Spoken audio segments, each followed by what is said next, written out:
അമ്മേ പരിശുദ്ധമേ, അമ്മേ പരിശുദ്ധമേ, ദൈവമാതാവേ, കൃപാസനത്തിലൂടെ ഞങ്ങൾക്കും ഞങ്ങളുടെ ദേശത്തിനും അമ്മ മധ്യസ്ഥം തേടി തന്ന എല്ലാ അനുഗ്രഹങ്ങൾക്കും കൃപകൾക്കും ഞങ്ങളിപ്പോൾ ഹൃദയം നിറഞ്ഞ നന്ദി പറയുന്നു. അമ്മേ പരിശുദ്ധമേ, അമ്മേ പരിശുദ്ധമേ, ദൈവമാതാവേ, 2004 ഡിസംബർ 7 തീയതി ഉച്ചകഴിഞ്ഞ് 2:30 കൃപാസനത്തിൽ സംഭവിച്ച അമ്മയുടെ പ്രത്യക്ഷപ്പെടലിനെ കുറിച്ച് തിരുസഭയ്ക്ക് സമർപ്പിച്ചിരിക്കുന്ന പഠനരേഖകളുടെ മേൽ സഭാത്മകമായ പഠനം ആരംഭിക്കുവാൻ ഞങ്ങൾ പ്രാർത്ഥിക്കുന്നു.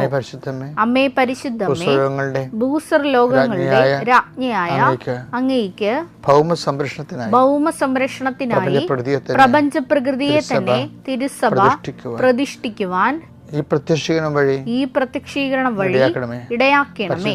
പരിശുദ്ധമേ, ജപമാല മാതാവേ, സകല കൃപാസനം പ്രാർത്ഥനകളോടും ചേർത്ത് ഞങ്ങളിപ്പോൾ പ്രാർത്ഥിക്കുന്ന ഈ കുടുംബത്തിന്റെ പ്രത്യേക നിയോഗം പറമക്കളെ,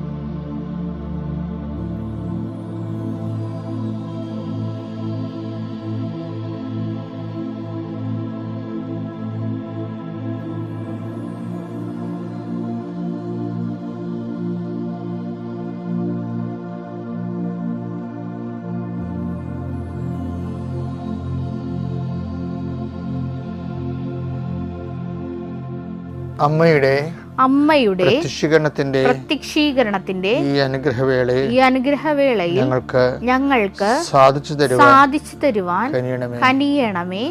ആമേൻ. വിശ്വാസ പ്രമാണം. സർവശക്തനായ പിതാവും ആകാശത്തിന്റെയും ഭൂമിയുടെയും സൃഷ്ടാവുമായ ദൈവത്തിൽ ഞാൻ വിശ്വസിക്കുന്നു. അവിടുത്തെ ഏകപുത്രനും ഞങ്ങളുടെ കർത്താവുമായ ഈശോ മിശിഹായിലും ഞാൻ വിശ്വസിക്കുന്നു. ഈ പുത്രൻ പരിശുദ്ധാത്മാവിനാൽ ഗർഭസ്ഥനായി കന്യകാമറിയത്തിൽ നിന്ന് പിറന്ന് പൊന്തിയോസ് പീലാത്തോസിന്റെ കാലത്ത് പീഡകൾ സഹിച്ച് കുരിശിൽ തറയ്ക്കപ്പെട്ട് മരിച്ച് അടക്കപ്പെട്ട് പാതാളങ്ങളിൽ ഇറങ്ങി മരിച്ചവരുടെ ഇടയിൽ നിന്ന് 3-ാം നാൾ ഉയർത്ത് സ്വർഗത്തിലേക്ക് എഴുന്നള്ളി സർവശക്തിയുള്ള പിതാവായ ദൈവത്തിന്റെ വലതുഭാഗത്തിരിക്കുന്നു. അവിടെ നിന്ന് ജീവിക്കുന്നവരെയും മരിച്ചവരെയും വിധിക്കുവാൻ വരുമെന്നും ഞാൻ വിശ്വസിക്കുന്നു. പരിശുദ്ധാത്മാവിലും ഞാൻ വിശ്വസിക്കുന്നു. വിശുദ്ധ കത്തോലിക്കാ സഭയിലും പുണ്യവാന്മാരുടെ ഐക്യത്തിലും പാപങ്ങളുടെ മോചനത്തിലും ശരീരത്തിന്റെ ഉയർപ്പിലും നിത്യമായ ജീവിതത്തിലും ഞാൻ വിശ്വസിക്കുന്നു. ആമേൻ. സ്വർഗ്ഗസ്ഥനായ ഞങ്ങളുടെ പിതാവേ, അങ്ങയുടെ നാമം പൂജിതമാകണമേ. അങ്ങയുടെ രാജ്യം വരണമേ. അങ്ങയുടെ തിരുമനസ് സ്വർഗത്തിലെ പോലെ ഭൂമിയിലും ആകണമേ. അന്നു വേണ്ടുന്ന ആഹാരം ഇന്ന് ഞങ്ങൾക്ക് തരണമേ. ഞങ്ങളോട് തെറ്റ് ചെയ്യുന്നവരോട് ഞങ്ങൾ ക്ഷമിക്കുന്നത് പോലെ ഞങ്ങളുടെ തെറ്റുകൾ ഞങ്ങളോടും ക്ഷമിക്കണമേ. ഞങ്ങളെ പ്രലോഭനത്തിൽ ഉൾപ്പെടുത്തരുതേ, തിന്മയിൽ ഞങ്ങൾ രക്ഷിക്കണമേ. ആമേൻ. നന്മ നിറഞ്ഞ മറിയമേ, സ്വസ്തി. കർത്താവ് അങ്ങയുടെ കൂടെ സ്ത്രീകളിൽ അങ്ങ് അനുഗ്രഹിക്കപ്പെട്ടവളാകുന്നു. അങ്ങയുടെ ഉദരത്തിൻ ഫലമായി ഈശോ അനുഗ്രഹിക്കപ്പെട്ടവനാകുന്നു. പരിശുദ്ധ മറിയമേ, തമ്പുരാന്റെ അമ്മേ, പാപികളായ ഞങ്ങൾക്ക് വേണ്ടി ഇപ്പോഴും ഞങ്ങളുടെ മരണസമയത്തും തമ്പുരാനോട് അപേക്ഷിക്കണമേ. ആമേൻ. എൻ്റെ കർത്താവ് നിന്റെ ഉന്നതമായ നാമത്തിന് സ്വസ്ഥം ചെയ്യുന്നു. എൻ്റെ കർത്താവ് നിന്റെ വിശുദ്ധ പൗരോഹിത്യത്തെ മഹത്വപ്പെടുത്തണമേ. എൻ്റെ കർത്താവ് സഭയിലുള്ള സാന്നിധ്യം പ്രകടമാക്കണമേ. 39 വർഷം അർപ്പിച്ച കൃപാന്റെ യോഗ്യതയാൽ കൃപാസ്ഥാനത്താറെ ജീവനോടെ പ്രത്യക്ഷപ്പെട്ട പരിശുദ്ധ അമ്മയുടെ മാധ്യസ്ഥതരെ ഞാൻ ഈ പ്രാർത്ഥനയിൽ പങ്കെടുക്കുന്ന ഓരോ മകനെയും മകളെയും ആശീർവദിക്കുന്നു. ഇന്ന് നിങ്ങൾ പോകാനിടയ്ക്കുന്ന ദിക്കുകൾ, ഇന്ന് നിങ്ങൾ സംസാരിക്കാനിരിക്കുന്ന വ്യക്തികൾ, ഇന്ന് നിങ്ങൾ കയറി ഇറങ്ങുന്ന ഓഫീസുകൾ, ഇന്ന് കയറി ഇറങ്ങുന്ന സ്ഥാപനങ്ങൾ, നിങ്ങൾ ഒപ്പിടേണ്ട പേപ്പറുകൾ, കൊണ്ടുപോകേണ്ട രേഖകൾ കർത്താവിൻ്റെ നാമത്തിൽ ആശീർവദിക്കപ്പെടട്ടെ. ആശുപത്രി കിടക്കുന്നവരെ എത്രയും വേഗം തിരികെ വരുന്നതിന് വേണ്ടിയും രോഗം കണ്ടുപിടിക്കാത്തവർക്ക് എത്രയും വേഗം രോഗം കണ്ടുപിടിക്കുന്നതിന് വേണ്ടിയും നിങ്ങൾ ചികിത്സിക്കുന്ന ഡോക്ടറിനെ കർത്താവ് ആശീർവദിക്കട്ടെ. കർത്താവ് ഇന്ന് ഓരോരുത്തരും അപേക്ഷ പൂരിപ്പിക്കുന്നവരുണ്ട്, ഇൻ്റർവ്യൂ പോകുന്നവരുണ്ട്, വൈവ എഴുതുന്നവരുണ്ട്, ഡോക്ടറേറ്റിൻ്റെ തീസ് ഒരുക്കുന്നവരുണ്ട്, അതുപോലെ തന്നെ പ്രസൻറ്റ് ചെയ്യുന്നവരുണ്ട്. അങ്ങനെ ഓരോരോ മേഖലകളിൽ വ്യത്യസ്തങ്ങളായ വിദ്യാഭ്യാസ കാര്യങ്ങൾ ചെയ്യുന്ന എല്ലാ മക്കളും കർത്താവിൻ്റെ നാമത്തിൽ അനുഗ്രഹിക്കപ്പെടട്ടെ. എൻ്റെ കർത്താവിന് ഉന്നതമായ നാമത്തിൽ സഭയുടെ അധികാരത്തിൽ കുരിശടയാളത്തിൽ വിവാഹം ഒത്തുവരാത്തവർ, മക്കളില്ലാത്തവർ, ഭവനരഹിതർ, സ്ഥലമില്ലാത്തവർ, സ്ഥലം പൊക്കുവർ ചെയ്യാത്തവർ, പകടപടി ചെയ്യാത്തവർ, സ്ഥലത്തെപ്പറ്റി കേസുകളുള്ളവർ, കരഭൂമികൾ, അതുപോലെ തന്നെ പാടശേഖരങ്ങൾ കരഭൂമിയാക്കാൻ ആഗ്രഹിക്കുന്നവർ, അങ്ങനെ വ്യത്യസ്ത എന്തെല്ലാം കാര്യങ്ങൾക്ക് വേണ്ടിയാണോ ഒത്തുതീർപ്പിന് പോകേണ്ടവർ, ചർച്ചയ്ക്ക് പോകുന്നവർ, സമാധാനം എത്തിക്കേണ്ടവർ, അവർക്കെല്ലാം പരിശുദ്ധാത്മാവിടെ കൂടെ വരികയും എൻ്റെ കർത്താവിൻ്റെ ഉന്നതമായ നാമത്തിൽ സഭയുടെ അധികാരത്തിൽ കുരിശിൻ്റെ അടയാളത്തിൽ വിദൂര യാത്രക്കാരെയും ഹ്രസ്വ യാത്രക്കാരെയും കർത്താവിൻ്റെ നാമത്തിൽ ആശീർവദിക്കുന്നു. നിത്യപിതാമ്പുത്രനും പരിശുദ്ധാത്മാവായ സർവേശ്വരനെ നയിക്കുക. ആമേൻ. നമ്മളെ ഉടമ്പടി എടുക്കുന്നവരും അല്ലാത്തവരുമൊക്കെ അരമണിക്കൂർ ബൈബിളിൻ്റെ വചനം വായിക്കണമെന്ന് മൻഡേറ്ററി അല്ലേ? എന്തുകൊണ്ടാണ് നിങ്ങളങ്ങനെ വചനം വായിക്കണമെന്നറിയാവോ? വചനം സമ്പൂർണ്ണ ആഹാരമായതുകൊണ്ടാണ്. എന്ന് വെച്ച് കഴിഞ്ഞാൽ നമ്മൾ ജീവിതത്തിൽ ചെയ്യേണ്ട കാര്യങ്ങളാണ് അതിൻ്റെ സമ്പൂർണ്ണ രൂപമാണ്. ഇപ്പോൾ നമ്മൾ കാറ്റഗിസത്തില്ലേ, കാറ്റഗിസം പണ്ട് പഠിച്ചപ്പോൾ നമ്മളെന്താ വേദപാഠം പഠിച്ചപ്പോൾ നമ്മളെന്താ പഠിച്ച് കൽപ്പനകൾ പഠിക്കുമ്പോൾ ഒന്ന് നിൻ്റെ കർത്താവ് ദൈവം ഞാനാകുന്നു, ഞാൻ അല്ലാതെ മറ്റൊരു ദൈവം നിനക്കുണ്ടാവരുത് അല്ലേ, ദൈവത്തെ കർത്താവിൻ്റെ ദിവസം പരിശുദ്ധമായി ആചരിക്കണം, കർത്താവിൻ്റെ നാമം വൃഥാ ഉപയോഗിക്കരുത്, മാതാപിതാക്കന്മാരെ ബഹുമാനിക്കുക, ഇത്തരം കാര്യങ്ങളില്ലേ. ഇപ്പോൾ നമ്മൾ ആ കാറ്റഗിസം മാത്രമാണ് ക്യാപ്സ്യൂളാണ്. ക്യാപ്സ്യൂൾസ് മാത്രമാണ് പഠിക്കണമെങ്കിൽ അത് കുഞ്ഞുനാളത് ഓക്കെയാണ്. പക്ഷേ മുതിർന്നു വരുമ്പോൾ നമുക്ക് ആഹാരം ചേഞ്ച് ചെയ്യണം. നമ്മൾ എന്താണ് നിങ്ങളെ കുഞ്ഞായിരുന്നപ്പോൾ പാല് കുടിച്ചു എന്ന് പറഞ്ഞില്ലേ? ഫെബ്രുവരി 5:12 എടുത്തേ. ഇതിനകം നിങ്ങളെല്ലാവരും പ്രബോധകരാകേണ്ടിയിരുന്നവരാണ്. പക്ഷേ ദൈവവചനത്തിന്റെ പ്രഥമ പാഠങ്ങൾ പോലും നിങ്ങളെ വീണ്ടും പഠിപ്പിക്കാൻ ഒരാൾ ആവശ്യമായിരിക്കുന്നു. നിങ്ങൾക്ക് പാലാണ് ആവശ്യം, കട്ടിയുള്ള ഭക്ഷണമല്ല. എന്ത് സംഭവിച്ചാൽ ദൈവവചനത്തിൻ്റെ പല പല ഘടകമുണ്ട്. അതായത് ലഘുവായ ആഹാരമുണ്ട്, പിന്നെ ഗുരുത്വമുള്ള ആഹാരമുണ്ട്, കലോറി കൂടിയ ആഹാരങ്ങളുണ്ട്. അപ്പോൾ നമ്മൾ വളരുന്നതനുസരിച്ച് അതുകൊണ്ടാണ് ഈ നമ്മൾ ഡെയിലി ബ്രെഡ് എന്നാണ് പറയണത്. വചനത്തിൻ്റെ സങ്കീർണമായ ആവിഷ്കാരങ്ങളും അതുപോലെ തന്നെ ആശയവിനിമയങ്ങളും ആപ്ലിക്കേഷൻ പ്രയോഗവിധികളൊക്കെയാണ് ഈ ഡെയിലി ബ്രെഡിൽ വരുന്നത്. അപ്പോൾ ചിലപ്പോൾ അത് ഗുരുത്വമുള്ള ആഹാരമാകാം. പാലെന്ന് പറയുമ്പോൾ ഇപ്പം മാതാപിതാക്കന്മാരെ ബഹുമാനിക്കുക, കുഞ്ഞുങ്ങളോട് പറയണതാണത്. പക്ഷെ ജീവിക്കുക എന്ന് പറയുമ്പോൾ എന്താ, ദീർഘകാലം എങ്ങനെയും ജീവിച്ചാൽ മതിയാ? അങ്ങനെയല്ല. ചിലർക്ക് മരുഭൂമിയായിരിക്കും. അപ്പോൾ ആ മരുഭൂമിയിലുള്ള ജീവിതകാലം തളരുമ്പോരില്ല, ആരും സഹായിക്കാനില്ല, ഭർത്താവ് മരിച്ചു, ആമക്കളില്ല, പെൺമക്കളെ വളർത്തിക്കൊണ്ട് വരണം. അപ്പോൾ അവർ മരുഭൂമി ജീവിക്കുന്നവരുണ്ട്. അപ്പോൾ എന്താണ് അവിടെ നിങ്ങളെ മരുഭൂമിയിലേക്ക് വിട്ടത് നിങ്ങളെ എളിമപ്പെടുത്താനും. അപ്പോൾ ഗുരുത്വമുള്ള വചനമായി 8:3 എടുത്ത് നിയമാവർത്തനം. അവിടുന്ന് നിങ്ങളെ എളിമപ്പെടുത്തുകയും വിശപ്പറിയാൻ വിടുകയും നിങ്ങൾക്കും നിങ്ങളുടെ പിതാക്കന്മാർക്കും അപരിചിതമായിരുന്ന മന്ന കൊണ്ട് നിങ്ങളെ തൃപ്തരാക്കുകയും ചെയ്തത് അപ്പം കൊണ്ട് മാത്രമല്ല കർത്താവിന്റെ നാവിൽ നിന്ന് പുറപ്പെടുന്ന ഓരോ വാക്കുകൊണ്ടുമാണ് മനുഷ്യൻ ജീവിക്കുന്നതെന്ന് നിങ്ങൾക്ക് മനസ്സിലാക്കി തരാൻ വേണ്ടിയാണ്. കൽപ്പനകളുടെ ഉദ്ദേശം എന്താണ്? നീ ഭൂമിയിൽ ദീർഘകാലം ജീവിക്കുന്നതിന് വേണ്ടി. ഇപ്പം ജീവിക്കുക എന്ന് വെച്ച് കഴിഞ്ഞാൽ എന്താ, ചില സമയത്തുള്ള ചിലർക്കുള്ള ജീവിതം മരുഭൂമിയിലെ ജീവിതമാണ്.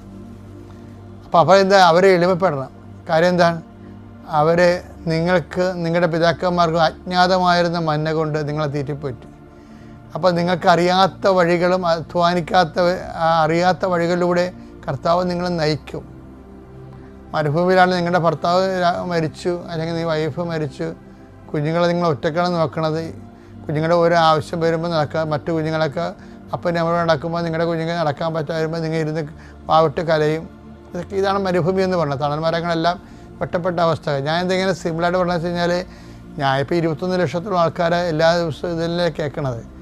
അപ്പോൾ ഇതിനൊക്കെ എല്ലാം എന്താണ്, അത് അവർ ആ സമയത്ത് ദൈവം എന്താ എന്നോട് ഇങ്ങനെ ചെയ്തത്, എനിക്ക് വള്ളിയും വേണ്ട പട്ടക്കാരനും ഇല്ല കുന്തയും ഇല്ല എന്നപ്പോൾ ഞാൻ ജീവിക്കണില്ല. അത് അഹങ്കാരം കൊണ്ടാണ്. ഈ ഒരു നമ്മളെ എളിമപ്പെടുത്താൻ വേണ്ടിയാണെന്നല്ലേ കർത്താവിൻ്റെ വചനം. അപ്പോൾ വചനം അറിയത്തില്ലാത്തത് കൊണ്ടാണ് അവരൊരു നിർജീവമായ നിലപാടെടുക്കുന്നത്.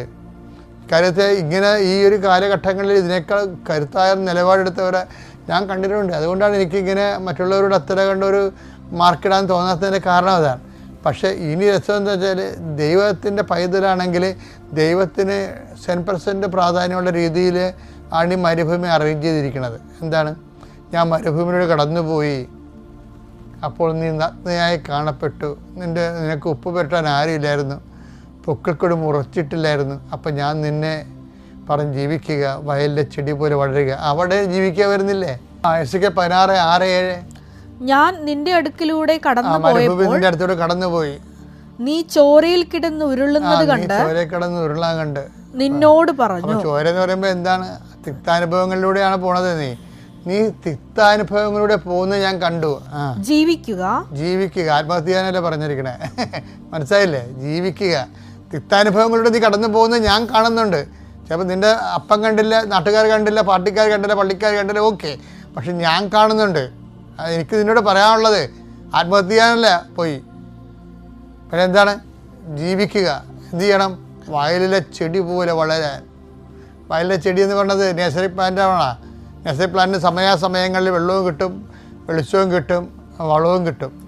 ഇതൊന്നും കിട്ടണില്ല. വെള്ളമില്ല, വെളിച്ചമില്ല, വളമില്ല, ശുപാർശയില്ല, ആരും സഹായിക്കാനില്ല. ചിലപ്പോൾ നീ എന്നിട്ടും പറയും നീ വളരുക. എന്താ കാര്യം? ഇത് അവസാന തീരുമാനം എടുക്കുന്നത് ആരാണ്? കർത്താവായ ദൈവമാണ്. നീ പോകുന്നിടത്തെല്ലാം നിന്റെ കൂടെ ഞാനുണ്ടാകും. Take the bed of God. Yoshua 1:9. നിന്റെ ദൈവമായ കർത്താവ് നീ പോകുന്നിടത്തെല്ലാം നിന്നോട് കൂടെ ഉണ്ടാകും. അതാണ് ഞാൻ ഈ ദിവസങ്ങളിലൊക്കെ ഉണ്ടല്ലോ, എനിക്ക് വല്ലാണ്ട് ഈ പ്രസൻസ്, ഈ ഉടമ്പടിയുടെ ഏറ്റവും വലിയ വിജയം എന്ന് പറയുന്നത് നമ്മൾ ഈ പാവപ്പെട്ട മനുഷ്യൻ, സാധാരണ മനുഷ്യൻ പാവപ്പെട്ട വെച്ച് കഴിഞ്ഞാൽ മനുഷ്യന്മാരുടെ ഉറപ്പിച്ചല്ല, അത് പണമുള്ളവരും പണമില്ലാത്തതെന്നുള്ള അർത്ഥത്തിലല്ല. മനുഷ്യന്മാർ, സാധാരണ മനുഷ്യൻ ദൈവത്തിൻ്റെ പ്രസൻസ് അനുഭവിച്ചിട്ടുണ്ടല്ലോ, ലഹരി പിടിച്ച് വീഴില്ല അടക്കി എന്ന് വെച്ച് കഴിഞ്ഞാൽ അത്ര കണ്ട്. ഇപ്പം കഴിഞ്ഞ ദിവസം ഒരു സാക്ഷ്യം ഉണ്ടായി. മകൾക്ക് എന്താണ് കുടൻ്റെ അകത്ത് കയറിയിരിക്കണം. അത് മുറിച്ച് കളഞ്ഞ ഡോക്ടർ പറയണം. പിന്നെ കൊച്ചു തീർന്നു, അതിൻ്റെ ജീവിതം തീർന്നു. എൻ്റെ അമ്മേ, ഞാൻ ഉടമ്പടിയെടുത്തതാണേ എന്ന് മാത്രമേ പറഞ്ഞുള്ളൂ. അപ്പോൾ സ്കാൻ ചെയ്തപ്പോൾ ഇരുട്ടിൽ ആ സ്കാനിൻ്റെ മറയത്ത് ഒരാളിങ്ങനെ തലയിൽ തുണിയിട്ട് ഇങ്ങനെ നോക്കിക്കൊണ്ട് നിൽക്കുകയാണ്. ഇവർ കണ്ണ് നിറഞ്ഞു പോയി. അവിടെ എന്താണ്? അമ്മ പ്രസൻസ്. ഞാൻ പോകുന്നിടത്തെല്ലാം നിൻ്റെ കൂടെ ഞാനുണ്ടാകും. അതാണ് സഞ്ചാരി മാതാവ് എന്ന് ആൾക്കാർ വിളിക്കുന്നത്. ഉടമ്പടി സത്യസന്ധമായിട്ടാണ് ജീവിക്കണമെങ്കിലുണ്ടല്ലോ മക്കളെ, ഇത് ജീവിതമായിരിക്കും പിന്നീട്. മനുഷ്യന്മാരെല്ലാവരും അനുഭവിക്കുകയല്ലേ തീരെ. ഇന്നലെ ഒരു കൊച്ചു പറഞ്ഞാൽ ഞാൻ എൻ്റെ സർട്ടിഫിക്കറ്റ് അവർ പിടിച്ച് ആന്തായി പഠിക്കുകയാണ്, നേഴ്സാണ്, BSc കഴിഞ്ഞാണ്. അപ്പോൾ ഒരു കൊല്ലം കഴിഞ്ഞൊക്കെ സർട്ടിഫിക്കറ്റ് എടുത്തുള്ളൂ അവിടെ നിന്ന്. ചിലപ്പോൾ 6 മാസം കഴിഞ്ഞ് കഴിയും. പക്ഷേ അവൾക്ക് പെട്ടെന്ന് സർട്ടിഫിക്കറ്റ് വേണം. അപ്പം അമ്മ എന്നെ അനുഗ്രഹിച്ചാണ് ഇവിടം വരെ എത്തിയത്. എൻ്റെ ജീവിതത്തിൽ ഞാൻ ഇങ്ങനെ പഠിച്ചെത്തുമെന്ന് ഞാൻ ഓർത്തില്ല. അപ്പം അതുകൊണ്ട് 90, 96, 97 മാർക്കുണ്ടെന്ന് തോന്നുന്നു. അവളുടെ ഒരു സ്ഥിതി ഭയങ്കര മാർക്കാണത്. അപ്പോൾ അവർ സർട്ടിഫിക്കറ്റ് ചോദിച്ചപ്പോൾ അത് കൊച്ച് അത് ടൈം എന്നൊക്കെ പറഞ്ഞ അവരെ. അപ്പോൾ അവൾ എങ്കാലും അത്യാവശ്യം ഒന്ന് പോയി നോക്കാമെന്ന് പറഞ്ഞു. അവൾ ട്രെയിനിന് പോകുമ്പോൾ അവൾ പറയണേ, എൻ്റെ ജീവിതത്തിൽ ഞാനൊരു വയലിലൂടെ ട്രെയിൻ പോവുകയായിരുന്നു. എൻ്റെ ജീവിതത്തിൽ ആദ്യമായിട്ടാണ് ഞാൻ മഴവില്ല് കാണുന്നതെന്ന്. അപ്പത്തെ എനിക്ക് മനസ്സിലായി അമ്മ എൻ്റെ കൂടെ ഉണ്ടെന്ന്.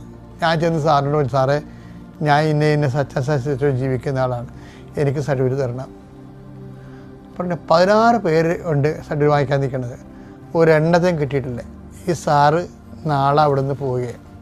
അവൾക്ക് മാത്രം എഴുതി കൊടുത്ത് ബാക്കിയുള്ളത് നിങ്ങൾ അടുത്ത സാറ് വന്നതിന് ശേഷം 3 ആഴ്ച കഴിഞ്ഞ് തീരുമാനിക്കാമെന്ന് തീരുമാനം. എന്താണ്? നീ പോകുന്നിടത്തെല്ലാം നിൻ്റെ കൂടെ ഞാനുണ്ടാകും. Presence of God.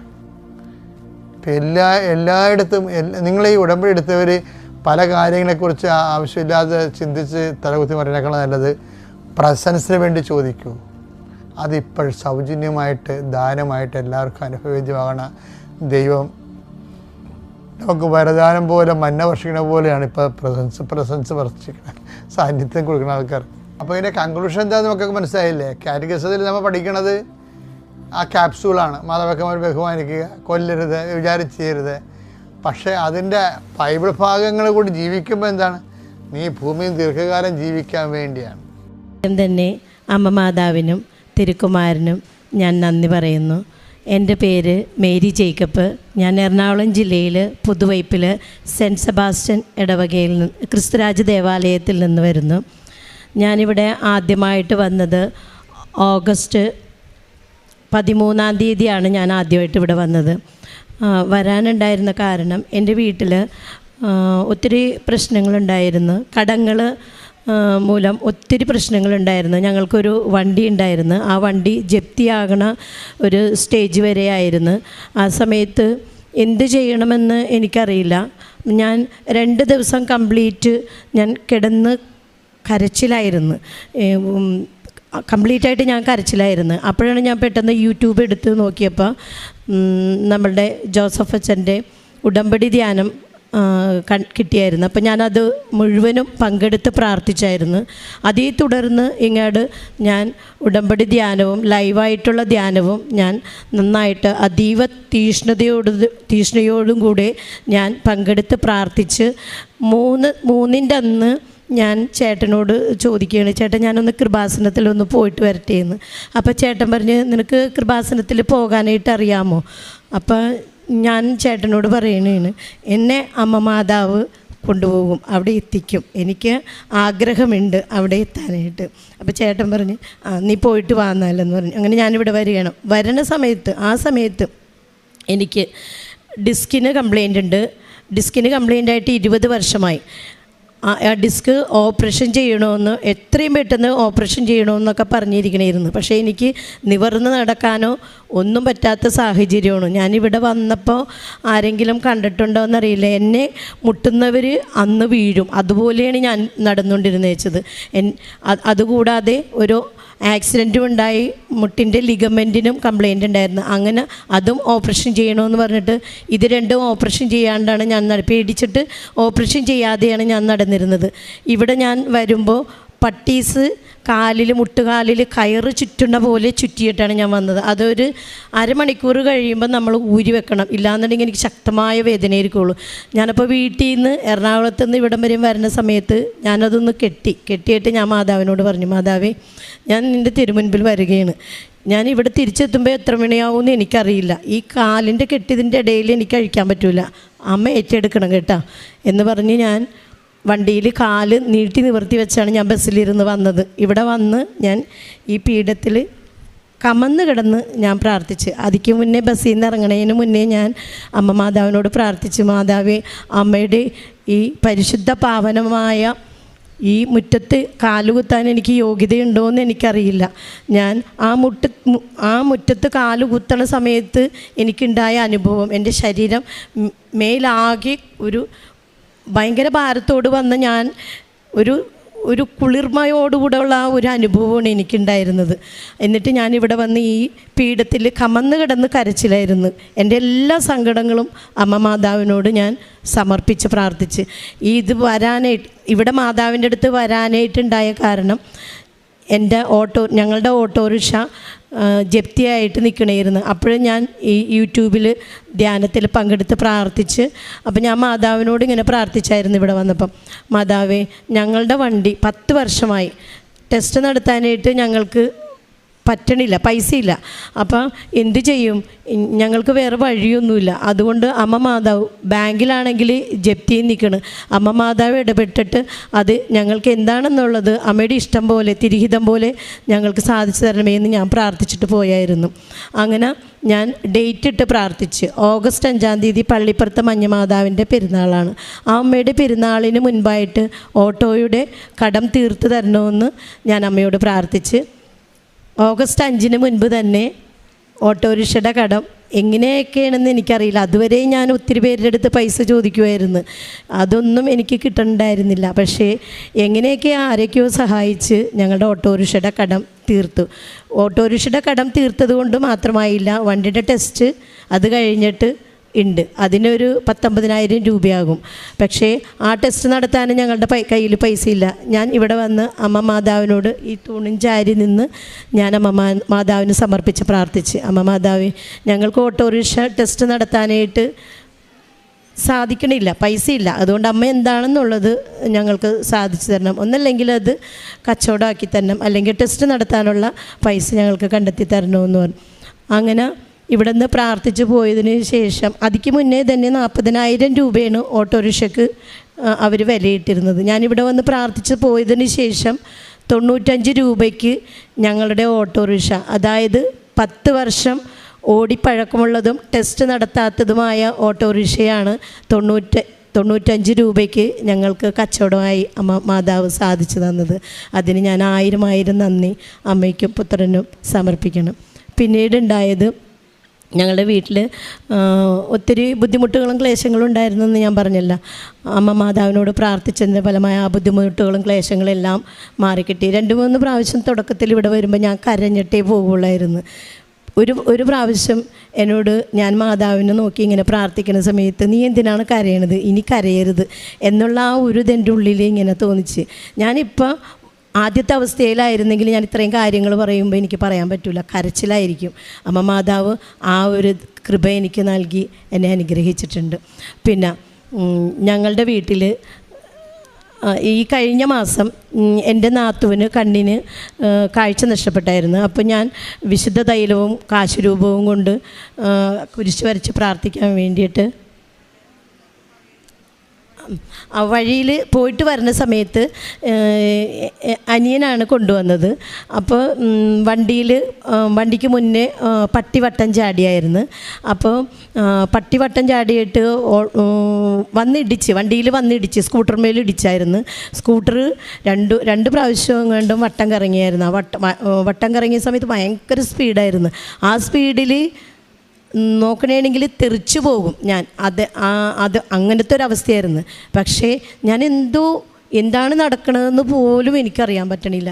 ഞാനിങ്ങനെ ചോദിക്കണേ, അമ്മ മാതാവേ എന്താണ് ഈ സംഭവിക്കണത് എന്നിങ്ങനെ ഞാനിങ്ങനെ ചോദിച്ചു. വെറുതെ കൂളായിട്ട് ഞാനിങ്ങനെ ഇരിക്കണേന്ന് ആ വണ്ടി പയ്യനെ ബാക്കിലേക്ക് ഇങ്ങനെ ചരിഞ്ഞ് എന്നെ കൊണ്ടുപോയി ഇരുത്തിയതുപോലെ ഞാനത് കഴിഞ്ഞ് വീട്ടിലെത്തിയപ്പോഴത്തേക്കും എൻ്റെ അനിയത്തി എനിക്ക് ഫോട്ടോ ഇട്ട് തരണേണ്. അനിയൻ്റെ 2 മുട്ടുകൈയും 2 മുട്ടുകാലും കാലും പൊട്ടി മാംസകഷ്ണം തൂങ്ങി കിടക്കണതായിട്ട് ഫോട്ടോ ഇട്ട് തന്ന്. ഞാൻ അപ്പം തന്നെ ഞാൻ കിടക്കണിരുന്നു പ്രാർത്ഥിച്ച് നല്ലോണം അമ്മാതാവിനോട് വലിയ അപകടത്തിൽ നിന്ന് രക്ഷിച്ചതിന്. ഞാൻ ഈ ഫോട്ടോ കണ്ടതോടുകൂടെ ഞാൻ ഓടിച്ചെന്ന് അമ്മാതാവിനെ കെട്ടിപ്പിടിച്ച് പ്രാർത്ഥിക്കണമായിരുന്നു. അമ്മമാതാവേ, അവന് എന്തുമാതിരി ആക്സിഡൻറ്റിൽ കായും കാലും പൊട്ടിയിരിക്കുന്നത്, എനിക്കൊരു പോറൽ പോലും ഏൽക്കാതെ അമ്മ എന്നെ രക്ഷിച്ചില്ലേ. ആ വീഴുന്ന സമയത്ത് ഞാൻ അമ്മ മാതാവിനെ എൻ്റെ അമ്മയെ എന്ന് പറഞ്ഞ് ഞാനൊരു വിളിച്ചായിരുന്നു അമ്മനെ. ആ ഒരു അനുഭവം എനിക്ക് ഒരിക്കലും മറക്കാൻ പറ്റില്ല. ഞങ്ങളുടെ അടുത്ത് 2-3 അമ്മച്ചിമാർ ഒറ്റയ്ക്ക് താമസിക്കുന്നുണ്ട്. അമ്മച്ചിമാർക്ക് എന്നാൽ കഴിയുന്ന വിധത്തിൽ ഞാൻ അമ്മച്ചിമാർക്ക് പൈസ കൊണ്ടുപോയി കൊടുക്കും. പിന്നെ വീട്ടിലെന്തെങ്കിലും കറികൾ എന്തെങ്കിലും വെക്കുമ്പോൾ അതും കൊണ്ടുപോയി കൊടുത്ത് ഞാൻ അവരോട് കുറച്ച് നേരം സംസാരിച്ച് ഇടപഴകിയിരിക്കും. പിന്നെ വൃദ്ധസദനത്തിൽ പോയി എൻ്റെ കയ്യിലുള്ളതുപോലെ ഞാൻ എന്തെങ്കിലുമൊക്കെ ഇട്ട് വാങ്ങിച്ചു കൊടുക്കും അവർക്ക്. അവരുടെ അടുത്ത് കുറച്ച് നേരം ഇരുന്ന് സംസാരിച്ച് ആയിട്ടൊക്കെ പോരും. പിന്നെ ഞാനിവിടെ വന്നിട്ട് എല്ലാ മാസവും പത്രം വാങ്ങിക്കൊണ്ടുപോകും. വാങ്ങിയിട്ട് എല്ലാവർക്കും കൊടുക്കുമ്പോൾ ഞാൻ മാതാവിനോട് പ്രാർത്ഥിക്കും, ഇത് എത്തേണ്ട കരങ്ങളിൽ എത്തിക്കാൻ അമ്മ എന്നെ സഹായിക്കണമേ എന്ന് പറഞ്ഞുകൊണ്ട്. പിന്നെ ഞങ്ങളുടെ വീടിൻ്റെ അടുത്ത് ഒരു തമിഴ്നാട്ടിൽ നിന്ന് വന്ന് താമസിക്കണ ഒരു മോളുണ്ട്. ആ മോളുടെ വീട്ടിലെ പ്രശ്നങ്ങളൊക്കെയാണ്. അപ്പോൾ ഞാൻ പ്രാർത്ഥിക്കാൻ പറയാറുണ്ട്. ഞാനിവിടെ നിന്ന് ഞാൻ സ്റ്റോളിൽ പറയുമ്പോൾ എനിക്ക് ഒരു തമിഴ് പത്രം തരും, ഞാനത് കൊണ്ടുപോയി കൊടുക്കും. അപ്പോൾ അവർ പറയുന്നുണ്ട് എനിക്ക് വേണ്ടിയും പ്രാർത്ഥിക്കണം കേട്ടാന്ന്. ഞാൻ വിളിക്കാറുണ്ട്, വരാമെന്ന് പറഞ്ഞിട്ടുണ്ട്. അങ്ങനെ പിന്നെ ബൈബിൾ വായിക്കാറുണ്ട് ഞാൻ. എനിക്ക് സമയം കിട്ടുന്നതനുസരിച്ച് കുറേശ്ശെയാണെങ്കിലും ഒത്തിരി നേരം ഞാൻ ബൈബിൾ വായിക്കാറുണ്ട്. പള്ളിയിൽ ഇപ്പോൾ സജീവമായിട്ട് പ്രവർത്തിക്കുന്നുണ്ട്. കൊന്തയെത്തിക്കാറുണ്ട്. ചില സമയങ്ങളിൽ രാത്രി ഉറക്കം ഉണരുമ്പോൾ ആ സമയത്ത് എണീറ്റ് ഞാനിരുന്ന് കൊന്തയെത്തിക്കാറുണ്ട്. എനിക്ക് അന്ന് ആക്സിഡൻ്റ് ഉണ്ടായ അന്ന് ഞാൻ മുഴുവൻ നേരവും ഞാൻ അമ്മ മാതാവിൻ്റെ അടുത്തിരുന്ന് കൊന്തയെത്തിക്കണമായിരുന്നു. എന്തോരം നന്ദി പറഞ്ഞാലും മതിയാവൂല എന്ന് പറഞ്ഞുകൊണ്ട് അത്രയും കൃപയാണ് അമ്മ എനിക്ക് തന്നത്. എൻ്റെ ഡിസ്കിൻ്റെ കംപ്ലയിൻ്റ് ഉണ്ട്, മുട്ടുകാലിൻ്റെ കംപ്ലയിൻ്റ് ഉണ്ട്. ഞാൻ ഇത്രയും നേരം നിന്നിട്ട് ഞാനൊരു കാലെടുത്ത് ഇങ്ങനെ വെക്കുകയോ ഒന്നും ചെയ്തിട്ടില്ല. എനിക്ക് ഇങ്ങനെ ഒന്നും നിൽക്കാൻ പറ്റൂല, ഒരു നിമിഷം പോലും നിൽക്കാൻ പറ്റൂലായിരുന്നു. കിടപ്പ് തന്നെയായിരുന്നു. ഞാനാണ് അമ്മ മാതാവിനോട് പ്രാർത്ഥിച്ച് തൈലമിട്ട് പുരട്ടി വിശ്വാസപ്രമാണം ചൊല്ലി പ്രാർത്ഥിച്ചതിൻ്റെ ഫലമായിട്ടാണ് എനിക്ക് ഈ വലിയ സൗഖ്യം കിട്ടിയിരിക്കുന്നത്. ഞാൻ കഴിഞ്ഞ മാസം വന്നപ്പോൾ ഞാൻ അവിടെ മുട്ടുകുത്തി, ആദ്യമായിട്ട് മുട്ടുകുത്താൻ ബുദ്ധിമുട്ടായിരുന്നു. മുട്ടുകുത്തി അവിടെ നിന്ന് മുട്ടുകുത്തി ഞാൻ പ്രാർത്ഥിച്ച്, പിന്നെ ഞാൻ കുർബാനയിൽ എഴുന്നേറ്റ് നിന്നായിരുന്നു പങ്കെടുത്തിരുന്നത്. ഞാൻ അമ്മ മാതാവിനോട് പ്രാർത്ഥിച്ച്, അമ്മ മാതാവേ എനിക്ക് മുട്ടുകുത്തി നിന്ന് കുർബാനയുടെ സമയത്ത് മുട്ടുകുത്തേണ്ട സമയത്ത് എനിക്ക് മുട്ടുകുത്താനായിട്ട് അമ്മ മാതാവ് എന്നെ സഹായിക്കണമേ എന്ന് പറഞ്ഞ് പ്രാർത്ഥിക്കുകയും ചെയ്തിട്ടുണ്ട്. അങ്ങനെ ഒത്തിരി അനുഭവങ്ങൾ, ഇനിയും സാക്ഷ്യങ്ങൾ ഒത്തിരി പറയാനുണ്ട്. ഇനിയും ഞാൻ സാക്ഷ്യം പറയാനായിട്ട് വരും. എൻ്റെ അമ്മ മാതാവിനും തിരുക്കുമാരനും കോടാനുകോടി നന്ദിയും സ്തുതിയും സ്തോത്രവും ഞാൻ അർപ്പിക്കുന്നു. ശംശയ്ക്ക് സ്തുതിയായിരിക്കട്ടെ. എൻ്റെ പേര് ലിസി. ഞാൻ കൊല്ലം ജില്ലയിൽ പത്തനാപുരം എന്ന സ്ഥലത്തു നിന്നാണ് ഇവിടെ വരുന്നത്. ഞാൻ ആദ്യം ഇവിടെ വന്നപ്പോൾ ഒക്ടോബർ മാസം 2024 ഒക്ടോബർ മാസം 31-ാം തീയതിയാണ് ഞാൻ ആദ്യമായി ഈ ദേവാലയത്തിൽ വരുന്നത്. ഇതിനു മുമ്പ് വരാൻ ഒത്തിരി കാരണങ്ങളുണ്ടായിരുന്നു. ഒത്തിരി പ്രതീക്ഷയോടാണ് ഞാൻ ആദ്യമേ ഇവിടെ എത്തിയിരുന്നത്. ആദ്യം വരുന്ന സമയത്ത് എൻ്റെ കയ്യിൽ ആദ്യം ഈ പത്രം കിട്ടിയിരുന്ന സമയം മുതലേ എനിക്കിവിടെ വരണമെന്ന ആഗ്രഹം ഉണ്ടായിരുന്നു. പക്ഷേ ആ സമയങ്ങളിലൊന്നും എനിക്കത് സാധിച്ചിരുന്നില്ല. എന്നാൽ ദൈവഹിതം എന്ന പോലെ ഒക്ടോബർ മാസം 31-ാം തീയതി 2024 ഒക്ടോബർ മാസം 31-ാം തീയതി ഞാനിവിടെ വരികയും ഉടമ്പടി എടുക്കുകയും ചെയ്തു. ഉടമ്പടി പ്രകാരം 3 വിഷയങ്ങൾ കർത്താവിൻ്റെ സന്നിധിയിൽ മാതാവിൻ്റെ തിരുക്കരങ്ങളിൽ ഞാൻ സമർപ്പിച്ചു. ആ 3 എണ്ണത്തിനും മാതാവ് എനിക്ക് അനുഗ്രഹം നൽകി എന്ന് പറയുന്നതിന് വേണ്ടിയാണ് ഞാനിവിടെ നിൽക്കുന്നത്. ഒന്നാമത്, എൻ്റെ ഭർത്താവിന് പെയിൻറ്റിങ് ജോലിയായിരുന്നു. പെയിൻറ്റിങ് ജോലിയിരുന്ന സമയത്ത് കഴിഞ്ഞ വർഷം 2024 ഏവർക്കും അറിയാവുന്ന പ്രകാരം ഭയങ്കര ചൂടിൻ്റെ അനുഭവമായിരുന്നു. ജോലി കഴിഞ്ഞ് വരുമ്പോൾ മുഖത്തിൻ്റെ ഭാഗങ്ങൾ, കൈയെല്ലാം ഭയങ്കര ചൊറിച്ചിലായിരുന്നു. അലർജിക്ക് ഹോസ്പിറ്റലിൽ പോവുകയും അതിന് മരുന്ന് കഴിക്കുകയും ചെയ്തു. എന്നാൽ അതിലൊരു കുറവും സംഭവിച്ചില്ല. ആ സമയങ്ങളിലെല്ലാം എൻ്റെ കല്യാണം കഴിഞ്ഞിട്ട് 17 വർഷമായിരുന്നു. ഞാൻ ആ സമയം മുതൽ പ്രാർത്ഥിച്ച ഒരു വിഷയമാണ് സ്ഥിരമായ ഒരു ഉപജീവന മാർഗം ദൈവമേ ഞങ്ങൾക്ക് തരണമേ എന്നായിരുന്നു. എന്നാൽ ഉടമ്പടി എടുത്ത് ഞാനിവിടുന്ന് പോയി 2 ആഴ്ചയ്ക്കുള്ളിൽ എംപ്ലോയ്മെൻറ്റിൽ നിന്ന് ഒരു കാർഡ് വരികയും അടുത്ത ദിവസം തന്നെ അവിടെ പോകണമെന്ന് പറയുകയും ചെയ്തു. അതിനുശേഷം ആ സമയത്ത് പേപ്പറുകളെല്ലാം എംപ്ലോയ്മെൻറ്റിൽ വന്ന് കൊടുത്തു. തുടർന്ന് 2025 ഫെബ്രുവരി മാസം ലാസ്റ്റ് ആഴ്ചയിൽ കടയ്ക്കൽ ESI ഹോസ്പിറ്റലിൽ ഗവൺമെൻറ്റിൽ ഒരു ജോലി ലഭിക്കാനും മാതാവ് സഹായിച്ചു. ഓർക്കുക, 50-ാമത്തെ വയസ്സിലും മാതാവ് പ്രവർത്തിക്കാൻ ശക്തിയെന്ന് പൂർണ്ണമായി ഞാൻ വിശ്വസിക്കുന്നു. ഇപ്പോൾ എൻ്റെ ഭർത്താവിന് 50 വയസ്സുണ്ട്. ആ സമയങ്ങളിലും മാതാവിൻ്റെ അനുഗ്രഹം കൊണ്ട് മാത്രമാണ് ലഭിച്ചതെന്ന് ഞാൻ അത്ര വിഷമത്തോടു കൂടിയായിരുന്നു ഞാനിവിടെ ഉടമ്പടി എഴുതി കൊടുത്തു. മാതാവിൻ്റെ സന്ധ്യയിൽ കണ്ണുനീരൊഴുക്കുകയും ചെയ്തു. മാതാവ് എനിക്കതിന് ഫലം തരികയും ചെയ്തു. എത്ര നന്ദി പറഞ്ഞാലും മതിയാവോളം എൻ്റെ മാതാവ് എന്നെ അനുഗ്രഹിച്ചു. കൂടാതെ എൻ്റെ മകനായി സമയം കഴിഞ്ഞ വർഷം 10ാം ക്ലാസ്സിലായിരുന്നു. 10ാം ക്ലാസ്സിൽ 2000 കുട്ടികളോളം പഠിക്കുന്ന ഒരു സ്കൂളിൽ, ഞാൻ ആ സ്കൂളിൽ ഉച്ചഭക്ഷണം വെക്കുന്ന ജോലിയാണ് എനിക്കുള്ളത്. ആ ക്ലാസ്സിൽ എന്തെങ്കിലും സംഭവിച്ചാൽ അവൻ്റെ എന്തെങ്കിലും ഉണ്ടെങ്കിൽ എന്നെ ടീച്ചേഴ്സ് വിളിച്ചറിയിപ്പിക്കുമായിരുന്നു. അങ്ങനെ ഓണപ്പരീക്ഷയ്ക്ക് സമയത്ത് എല്ലാ വിഷയത്തിനും തോറ്റെന്ന് എൻ്റെ ക്ലാസ് ടീച്ചേഴ്സ് എൻ്റെ അടുത്ത് വന്ന് പറഞ്ഞു. എന്ത് ചെയ്യണമെന്നറിയാത്തൊരവസ്ഥയിലായിരുന്നു. അവനും പറഞ്ഞ, അമ്മേ നമുക്ക് എത്രയും വേഗം കൃപാസനത്തിൽ പോകണം, പ്രാർത്ഥിച്ചല്ലാതെ ഇനി പറ്റത്തില്ല. എന്നോടൊപ്പം ഞങ്ങൾ 3 പേരും കൂടെയാണ് ഇവിടെ വന്ന് ഉടമ്പടി എടുത്തത്.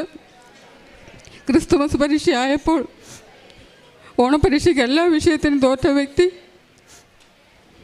ആ വിഷയത്തിന് മിക്ക വിഷയങ്ങൾക്കും ക്രിസ്തുമസ് പരീക്ഷയിൽ പാസ്സാകുവാനും കൂടാതെ വലിയ പരീക്ഷയിൽ ഏറ്റവും പാടുള്ള വിഷയത്തിന് A+ഉം Aയും ലഭിക്കാനും സ്വർഗത്തിൽ ദൈവം ഇടയാക്കി. അത് മാതാവിൻ്റെ കൃപയൊന്ന് മാത്രമാണ് ഞാൻ പൂർണ്ണമായി വിശ്വസിക്കുന്നു. ഈ പരീക്ഷയ്ക്ക് പോകുമ്പോഴും എല്ലാം ഞാൻ ചെയ്തിരുന്നത് കാശ് രൂപം അവൻ്റെ കയ്യിൽ കൊടുത്തു വിടുമായിരുന്നു. അവന് ഹൃദയത്തോട് ചേർത്ത് വെച്ച് ആത്മാർത്ഥമായി പ്രാർത്ഥിക്കുന്നത് കാണുമായിരുന്നു. ആ സമയങ്ങളിലെല്ലാം പരീക്ഷ തുടങ്ങിയ സമയം മുതൽ ആ പരീക്ഷ തീരുന്ന സമയം വരെയും മാതാവിൻ്റെ സന്നിധിയിൽ ജപമാല ചൊല്ലിക്കൊണ്ടേയിരിക്കുന്നുമായിരുന്നു. മാതാവിൻ്റെ കൃപയൊന്ന് മാത്രമാണെന്ന് ഞാൻ പരിപൂർണമായി വിശ്വസിക്കുന്നു. അതുപോലെ ഉപ്പ് ആദ്യ ദിവസങ്ങളിൽ തന്നെ ഞാൻ അവൻ്റെ ക്ലാസ്സിൽ കൊണ്ടുപോയി ഒരു സ്ഥലത്ത് നീ ഇടണം, പ്രാർത്ഥിച്ചതിന് ശേഷം ഇടണം, ഈ സ്കൂളിൽ നിന്ന് ജയിച്ച് മാത്രമേ ഞാൻ പുറത്തു പോകുകയുള്ളൂ എന്ന് പ്രാർത്ഥിക്കണമെന്ന് പറഞ്ഞു. അതുപോലെ ചെയ്തു.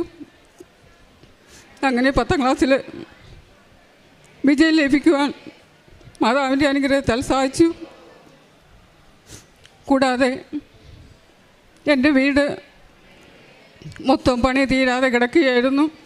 11 വർഷമായിട്ട് പണി തീരാതെ വീടിൻ്റെ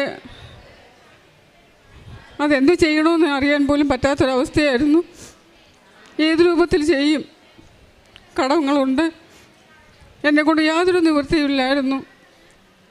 അത് ചെയ്യണമെങ്കിൽ നല്ല പൈസയാവുമെന്ന് എനിക്കറിയാം. സ്കൂളിൽ നിന്ന് പലപ്പോഴും ഞാൻ വരുമ്പോൾ സ്കൂളിലെ ആ വെള്ളമെല്ലാം ഉപയോഗിച്ച് എൻ്റെ വിരലിൻ്റെ സൈഡെല്ലാം പൊട്ടുമായിരുന്നു. വീട്ടിൽ വന്നു കഴിഞ്ഞാൽ തറ പരുക്കനായിട്ടിരിക്കുവാണ്. എനിക്ക് നടക്കാൻ വയ്യാത്തൊരവസ്ഥയെങ്കിലും ദൈവസന്നിധിയിൽ വെച്ചുകൊണ്ട് ഞാൻ പ്രാർത്ഥിക്കുകയുണ്ടായി. ഈ വിഷയവും ഞാൻ ഉടമ്പടി വെച്ചിരുന്നു. മാതാവിൻ്റെ കൃപയെന്ന് പറയട്ടെ, ഇവിടെ ശേഷം ഇവിടെ വന്ന് ഉടമ്പടി എടുത്തതിന് ശേഷം ഞങ്ങളെ ഒരു വ്യക്തി, എൻ്റെ ഭർത്താവിൻ്റെ കൂട്ടുകാർ ഞങ്ങളെ ചെറിയ രീതിയിൽ ഒന്ന് സഹായിക്കാം എന്നേ പറയുകയും അവർ അതിനുള്ള കാര്യങ്ങളെല്ലാം ഏർപ്പാട് ചെയ്യുകയും ചെയ്തു. കഴിഞ്ഞ ഏപ്രിൽ മാസം അവർ പൈസ തരികയും ബാക്കിയുള്ള പൈസ ഞങ്ങൾ റെഡിയാക്കുകയും ചെയ്തു. അങ്ങനെ ഭവനത്തിൻ്റെ പണി പൂർത്തീകരിക്കുവാൻ മാതാവ് സഹായിക്കുകയും ചെയ്തു. ഈ 3 അനുഗ്രഹങ്ങൾക്ക് ഞാൻ എത്ര നന്ദി പറഞ്ഞാലും മതിയാവുകയില്ല. മാതാവിനാൽ കഴിയാത്തതൊന്നുമില്ല. ആ മാതാവിനെ മുറുകെ പിടിച്ചുകൊണ്ട് ഞാൻ മുൻപോട്ട് പോകുന്നു. കൂടാതെ പ്രാർത്ഥനകൾക്ക് ഞാൻ മുടക്കം വരുത്തുകയില്ലായിരുന്നു. പ്രാർത്ഥന കൂടി മാത്രമേ ആവശ്യങ്ങൾ കർത്താവ് സാധിച്ചു തരൂ എന്ന് പൂർണ്ണ വിശ്വാസവും ബോധ്യവും എനിക്കറിയാം. മാതാവിനെ മുറുകെ പിടിച്ചുകൊണ്ട് ആ ജപമാലയായിരുന്നു എനിക്ക് ഏറ്റവും ആശ്രയം. മാതാവിനെ തന്നിൽ വെച്ച വിഷയത്തിന്മേൽ പ്രവർത്തിപ്പാൻ മാതാവ് വലിയ പ്രവർത്തിച്ചു. അതിന് സാക്ഷിയായി നിൽക്കുവാൻ സ്വർഗത്തിലെ ദൈവം ഇടയാക്കിയ വൻകൃപയ്ക്കായി സ്തോത്രം ചെയ്യുന്നു. അങ്ങനെ കൂടാതെ ഇവിടുന്ന് ലഭിക്കുന്ന പത്രം മറ്റുള്ളവർക്ക് കൊടുക്കുവാനും എനിക്ക് മാതാവ് നൽകിയ അനുഗ്രഹങ്ങൾ അവരോട് പറയുവാനും അവരെ എൻ്റെ മാതാവിൻ്റെ സ്ഥലത്ത് സാക്ഷിയായി ഓരോരുത്തർ മുമ്പേ കാണുവാനും ദൈവം ഇടയാക്കി. അത് ഞാൻ അവരോട് പറയുകയും ചെയ്തിരുന്നു. കൂടാതെ എന്നാൽ കഴിയുന്ന സഹായം ആഴ്ച തോറും എനിക്ക് കിട്ടുന്ന ശമ്പളത്തിൽ നിന്ന് ചെറിയ വിഹിതമെങ്കിലും ഒരു വ്യക്തിക്കെങ്കിലും ഞാൻ കൊടുക്കാൻ മടി കാണിച്ചിരുന്നില്ല. കൂടാതെ പെട്ടെന്ന് ദേഷ്യം വരുന്നൊരു വ്യക്തിയായിരുന്നു ഞാൻ. അതിനെയൊക്കെ അടക്കി നിർത്തുവാൻ മാതാവ് കൃപ നൽകി. ഇതിനെല്ലാം ഞാൻ എത്ര നന്ദി പറയുമെന്ന് എനിക്കറിയില്ല. മാതാവ് എനിക്ക് നൽകി തരുന്ന എല്ലാ അനുഗ്രഹങ്ങൾക്കും ഈ സമയം നന്ദിയുള്ളതായി കാണപ്പെടുന്നു. ആദ്യ പുതുക്കലിന് വരുന്ന സമയം ഇതെല്ലാം പറയണമെന്നുണ്ടായിരുന്നു, അപ്പോൾ സാധിച്ചില്ല. എങ്കിലും മാതാവിൻ്റെ സന്നിധിയിൽ നിന്നുകൊണ്ട് തുടർന്നും നിരന്തര സാക്ഷിയായി തീരുവാൻ എന്നെ ഇടയാക്കണമേ എന്ന് പ്രാർത്ഥിച്ചുകൊണ്ട് മാതാവിൻ്റെ സന്നിധിയിൽ ഒരു പ്രാവശ്യം കൂടെ താണിരുന്നുകൊണ്ട് മാതാവ് എനിക്ക് നൽകി തന്ന എല്ലാ അനുഗ്രഹങ്ങൾക്കും നന്ദി പറഞ്ഞുകൊണ്ട് ഞാൻ എൻ്റെ സാക്ഷിയിൽ നിന്നിരിക്കുന്നു. ദൈവം നമ്മെ ഏവരെയും അനുഗ്രഹിക്കുമാറാകട്ടെ. പുത്രൻ്റെയും പരിശുദ്ധാത്മാവിൻ്റെയും നാമത്തിൽ ആമേൻ. പരിശുദ്ധ ദൈവമാതാവിൻ്റെ കരം പിടിച്ച് ദൈവപിതാവിനെ മുഖാഭിമുഖം കാണുവാൻ ഈ ഭൂമിയിലായിരുന്നു കൊണ്ട് മരിയൻ ഉടമ്പടി എടുത്തുകൊണ്ട് കൂടുതൽ വിശ്വസ്തയോടെ തീക്ഷ്ണതയോടെ ഉടമ്പടി പാലിച്ച് മുന്നേറാൻ ഉതകുന്ന ലിവിങ് ഓറക്കിൾസ് ജീവവചസ്സുകൾ എന്ന വലിയ ശുശ്രൂഷയുടെ 15ാമത്തെ എപ്പിസോഡിലേക്ക് എല്ലാവരെയും സ്നേഹപൂർവ്വം സ്വാഗതം ചെയ്യും. ഇന്ന് നമ്മൾ സാക്ഷ്യ വചന വിശകലനത്തിനായി എടുത്തിരിക്കുന്നത് തമിഴ്നാട്ടിലെ കന്യാകുമാരിയിൽ നിന്നുള്ള ജപ്സിങ്ങിൻ്റെ വലിയൊരു സാക്ഷ്യമാണ്. എൻ്റെ പേര് ജപസിംഗ്. ഞാൻ തമിഴ്നാട് കന്യാകുമാരി ഡിസ്ട്രിക്ട് അരിമന എന്ന സ്ഥലത്തു നിന്നാണ് വരുന്നത്. ഈ സാക്ഷ്യത്തിൻ്റെ പ്രത്യേകത എന്ന് പറയുന്നത് കുടുംബമായി നിന്നാണ് ഇവർ സാക്ഷ്യം പറയുന്നത്. കുടുംബമായി നിന്ന് സാക്ഷ്യം പറയുക മാത്രമല്ല, ആദ്യം ജപ്സിങ്ങിൻ്റെ ഭാര്യ വിജിലയാണ് ഉടമ്പടി എടുക്കുന്നത്. അതിനുശേഷം ഇവർ ഈ ജപ്സിങ് സാക്ഷ്യത്തിൽ വ്യക്തമായിട്ട് പറയുന്നുണ്ട്, ഭാര്യയാണ് ഉടമ്പടി എടുത്തതെങ്കിലും ഞങ്ങൾ 4 പേരും കൂടിയാണ് ഈ ഒരു മരിയൻ ഉടമ്പടി ജീവിതയാത്ര ആരംഭിക്കുന്നത്. ദൈവപിതാവ് ഈ കുടുംബത്തിന്മേൽ മരിയൻ ഉടമ്പടി എടുത്തെന്നുള്ള യോഗ്യതയാൽ പ്രസാദിച്ചു എന്ന് വെളിവാക്കുന്ന ശക്തമായ അടയാളങ്ങളാണ് തുടർന്ന് ഈ കുടുംബത്തിന് ലഭിക്കുന്നത്. സാക്ഷ്യം ആരംഭിക്കുന്നത് ഇപ്രകാരമാണ്. ഞങ്ങൾ ഉടമ്പടി എടുത്തത് 2023 ഫെബ്രുവരി 4-ാം തീയതിയാണ് ഇവിടെ വന്ന് ഞങ്ങൾ ഉടമ്പടി എടുത്തത്. അപ്പോൾ എൻ്റെ ഒരു ശരീരത്തിൻ്റെ ഒരു ഇതെന്തെന്ന് വെച്ചാൽ 33 വർഷം കൊണ്ടുള്ള മൈഗ്രെയിനും ഈ സൈനസിൻ്റെ പ്രോബ്ലവും കൂടെ. അതിനു മുമ്പ് ഈ ജപ്സിംഗ് പറയുന്നത് പ്രകാരമാണ്, എൻ്റെ ഭാര്യ ഈ കൃപാസനത്തിലെ കൊറോണ ടൈമിലാണ് ഈ കൃപാസനത്തിലെ ശുശ്രൂഷകളിലൂടെ കൃപാസനത്തെ പറ്റി ആഴത്തിൽ അറിയുന്നത്. നിങ്ങൾക്കറിയാവുന്ന പോലെ ലോകം മുഴുവനും ലോക്ക്ഡൗൺ ആയി അടഞ്ഞു കിടന്നപ്പോൾ കൃപാസനം ഇവിടെ ഓപ്പൺ ആയിരുന്നു. ദൈവമാതാവിൻ്റെ വലിയ കൃപകൾ ദൈവജനത്തിന് സ്വന്തമാക്കുവാൻ ഓൺലൈൻ ഉടമ്പടിയിലൂടെ, ഗൂഗിൾ മീറ്റിലൂടെ, ലൈറ്റ് ക്യാൻഡിൽ പ്രയറിലൂടെ എല്ലാം ഒത്തിരിയേറെ ഓൺലൈൻ ശുശ്രൂഷകളിലൂടെ 24 മണിക്കൂറും നമ്മൾ ദൈവജനത്തെ സന്ധിച്ചിരുന്നു. ഇപ്രകാരം ഓൺലൈൻ ശുശ്രൂഷകൾ കൊറോണ കാലത്ത് കണ്ടപ്പോഴാണ് ഈ കുടുംബം കൃപാസനത്തെ പറ്റി ആഴത്തിൽ മനസ്സിലാക്കുന്നത്. അപ്പോൾ ഈ ജപ്സിംഗ് പറയുന്ന പ്രകാരമാണ്, എൻ്റെ ഭാര്യയ്ക്കൊരു വിശ്വാസം ഉണ്ടായിരുന്നു, നമ്മൾ കൃപാസനത്തിൽ മരിയൻ ഉടമ്പടി എടുക്കുമ്പോൾ ലഭിക്കുന്നതാണ് ഈ ഒരു കാശിരൂപം.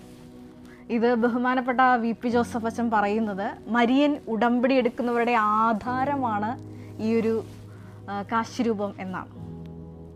അപ്പോൾ ഈ വൈഫ് വിശ്വസിച്ച ഒരു കാര്യമാണ് ഭർത്താവ് പറയുന്നത്.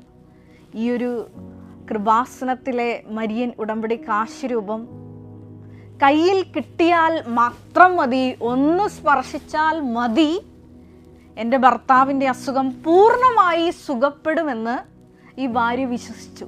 എൻ്റെ വൈഫിൻ്റെ ഒരു നിർബന്ധ പ്രകാരം ഞങ്ങൾ ഇങ്ങോട്ട് വന്നു. അവർക്ക് എങ്ങനെയായാലും ഉടമ്പടി കാശരൂപം കയ്യിലാക്കി കഴിഞ്ഞാൽ രോഗസൗഖ്യം കിട്ടും എന്നുള്ളൊരു പൂർണ്ണ ഒരു വിശ്വാസം.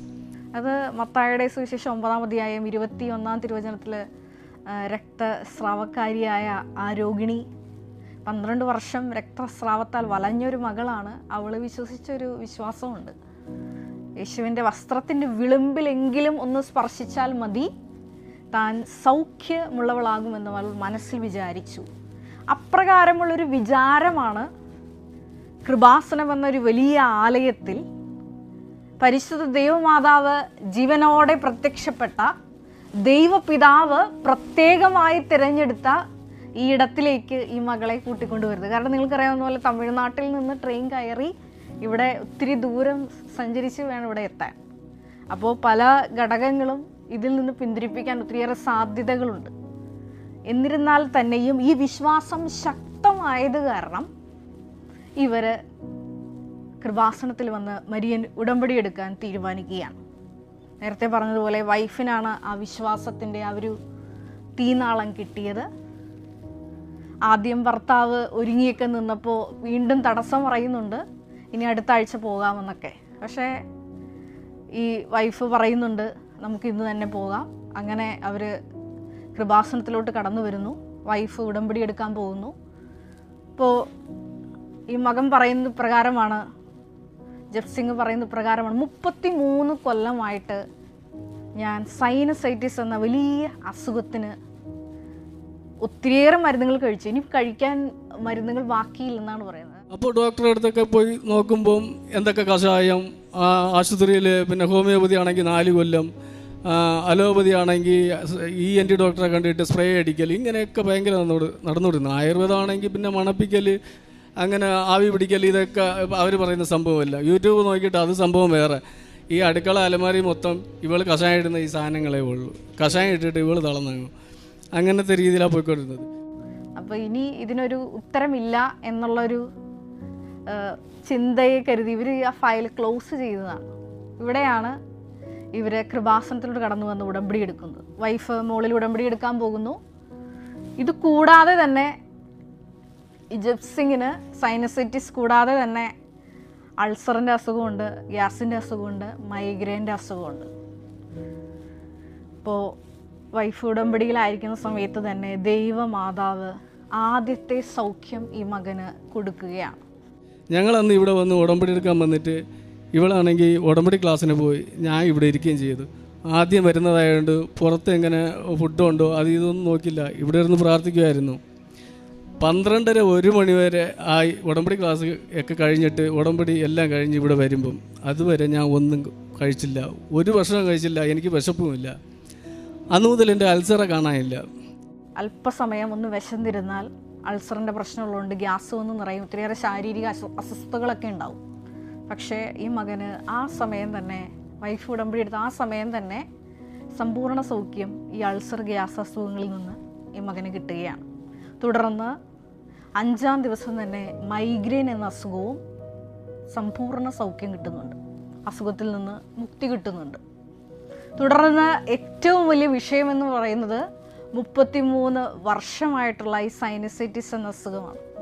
അവസാനം ഡോക്ടേഴ്സ്, അലോപ്പതി ഡോക്ടേഴ്സ് പറഞ്ഞത് ഒരു സർജറി ചെയ്തിട്ടുണ്ടെങ്കിൽ ഇതിൽ നിന്ന് ഒരു പൂർണ്ണ മോചനം കിട്ടും.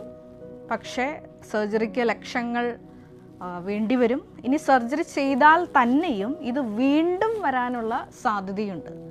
അപ്പോൾ കിംസ്, വെല്ലൂർ പോലെയുള്ള വലിയ വലിയ ആശുപത്രി പോയിട്ട് വേണം ഇത് ചെയ്യാൻ. പക്ഷേ ഇദ്ദേഹം പറയുന്നുണ്ട്, ഞാനൊരു കൂലി തൊഴിലാളിയാണ്. പിന്നെ ഇതിന് വലിയ ട്രീറ്റ്മെൻറ്റും ഉണ്ട്. കിംസിലല്ലെങ്കിൽ വെല്ലൂർ, അവിടെ പോകാൻ ആ പഠിച്ച പൊട്ടാനും നമ്മളെ കൊണ്ട് കഴിയത്തില്ല, അതുപോലെ പൈസ ചിലവുമെന്ന്. ഇവിടെ ആണെങ്കിൽ കൂലിപ്പണി ടാപ്പിങ്ങാണ് ചെയ്യുന്നത്. അപ്പോൾ ഇത് നമുക്കൊന്നും ഇനി സാഹചര്യമില്ല, അങ്ങനെ തിരിയില്ലാന്ന് ഇവിടെ വരുന്നത്. പക്ഷെ ദൈവമാതാവ് പടിപടിയായിട്ടാണ് ഈ മകന് പൂർണ്ണ സൗഖ്യം കൊടുക്കുന്നത്. 2023 ഒരു ഫെബ്രുവരി മാസമാണ് കൃപാസനത്തിലോട്ട് ആദ്യമായിട്ട് ഈ കുടുംബം കടന്നു വന്ന് വൈഫ് ഉടമ്പടി എടുക്കുന്നത്. ഞാൻ നേരത്തെ ആദ്യമേ സൂചിപ്പിച്ചതുപോലെ കുടുംബം മൊത്തമാണ് മരിയൻ ഉടമ്പടി നിബന്ധനകൾ പാലിച്ച് മുന്നേറുന്നത്. ഒരു സ്വർഗീയ ഭവനത്തിൻ്റെ പ്രതീതി ആ കുടുംബത്തിലുണ്ട്. കാരണം പറയുന്നുണ്ട്, 4 മണി കഴിയുമ്പോൾ തന്നെ 4:30 ഇവർ കുടുംബം എഴുന്നേൽക്കും, ജപമാല ചൊല്ലും, ധ്യാനിക്കും. തുടർന്ന് പ്രത്യക്ഷീകരണ പ്രാർത്ഥന ഇവർ ഒന്നിച്ച് ചൊല്ലും. പിന്നെ അവർ ഡെയിലി ബ്രെഡ് കൂടും 5:30 ആകുമ്പോൾ. അങ്ങനെ വലിയൊരു പ്രാർത്ഥനയിൽ നിലനിന്ന് മുന്നേറുന്ന ഒരു കുടുംബം. അപ്പം തുടക്കത്തിൽ ദൈവമാതാവ് നമ്മുടെ കൃപാസനത്തിൽ വന്ന് തീർത്ഥാടക ഉടമ്പടി എടുത്തിരിക്കുന്ന സഹോദരങ്ങൾക്കറിയാം, നമ്മുടെ ഓപ്പൺ ഓഡിറ്റോറിയത്തിൽ നമ്മുടെ പ്രദക്ഷിണം തുടങ്ങുന്ന ആ സ്ഥലത്ത് നമ്മൾ പ്രതിഷ്ഠിച്ചിരിക്കുന്നത് ഫാത്തിമ മാതാവാണ്. അപ്പോൾ ആദ്യമേ തന്നെ ഫാത്തിമ മാതാവ് സമയ ഘടികാരവും നെഞ്ചിൽ ചാർത്തിയാണ് ഈ മകന് പ്രത്യക്ഷയാകുന്നത് സ്വപ്നത്തിൽ. തുടർന്ന് ബഹുമാനപ്പെട്ട VP ജോസഫ് അച്ഛൻ ധൃതിയിൽ ഈ മകൻ്റെ ഭവനത്തിലോട്ട് കടന്നു വരുന്നതും ഈ മകൻ സ്വപ്നത്തിൽ കാണുന്നുണ്ട്. പക്ഷെ ഞാൻ വരാമെന്ന് ജോസഫ് അച്ഛൻ പറഞ്ഞു പോയിട്ട് പിന്നെ വന്നില്ല. ഇതാണ് ആ മകൻ സാക്ഷ്യത്തിൽ പങ്കുവയ്ക്കുന്നത്. തുടർന്ന് കൃപാസനത്തിലെ മരിയൻ പ്രത്യക്ഷീകരണവുമായി ബന്ധപ്പെട്ട് വലിയൊരു ദൈവിക ഇടപെടൽ ഈ കുടുംബത്തിൽ ഉണ്ടാവുകയാണ്. അത് ഞാൻ ഈ പ്രത്യക്ഷീകരണവുമായി ബന്ധപ്പെട്ട് എന്ന് പറയാൻ കാരണം 2023 ബഹുമാനപ്പെട്ട VP ജോസഫ് അച്ഛന് ദൈവപിതാവ് കൊടുത്ത പ്രത്യേക വെളിപാടനുസരിച്ച് നമ്മൾ പ്രത്യക്ഷീകരണം ഒരുക്ക പ്രാർത്ഥന 7 ദിവസത്തെ കൃപാസനത്തിൽ ആരംഭിക്കുന്നത്. ദൈവപിതാവ് ആ ഒരു പ്രത്യേക പ്രാർത്ഥനയ്ക്ക് വലിയ അംഗീകാരം നൽകി എന്നുള്ളതിൻ്റെ ഒരു സൂചന കൂടിയാണ് ഈ സാക്ഷ്യം. 3-ാം ദിവസമാണ് വലിയൊരു ദൈവിക ഇടപെടലുണ്ടായി. ആ 1-ാം തീയതി 2-ാം തീയതി 3-ാം തീയതി ആയപ്പം അച്ഛനെ പിന്നെയും വൈകുന്നേരം സ്വപ്നം കാണുക. ഇന്ന് രാത്രി അച്ഛൻ തിരിച്ചു വരുന്നു.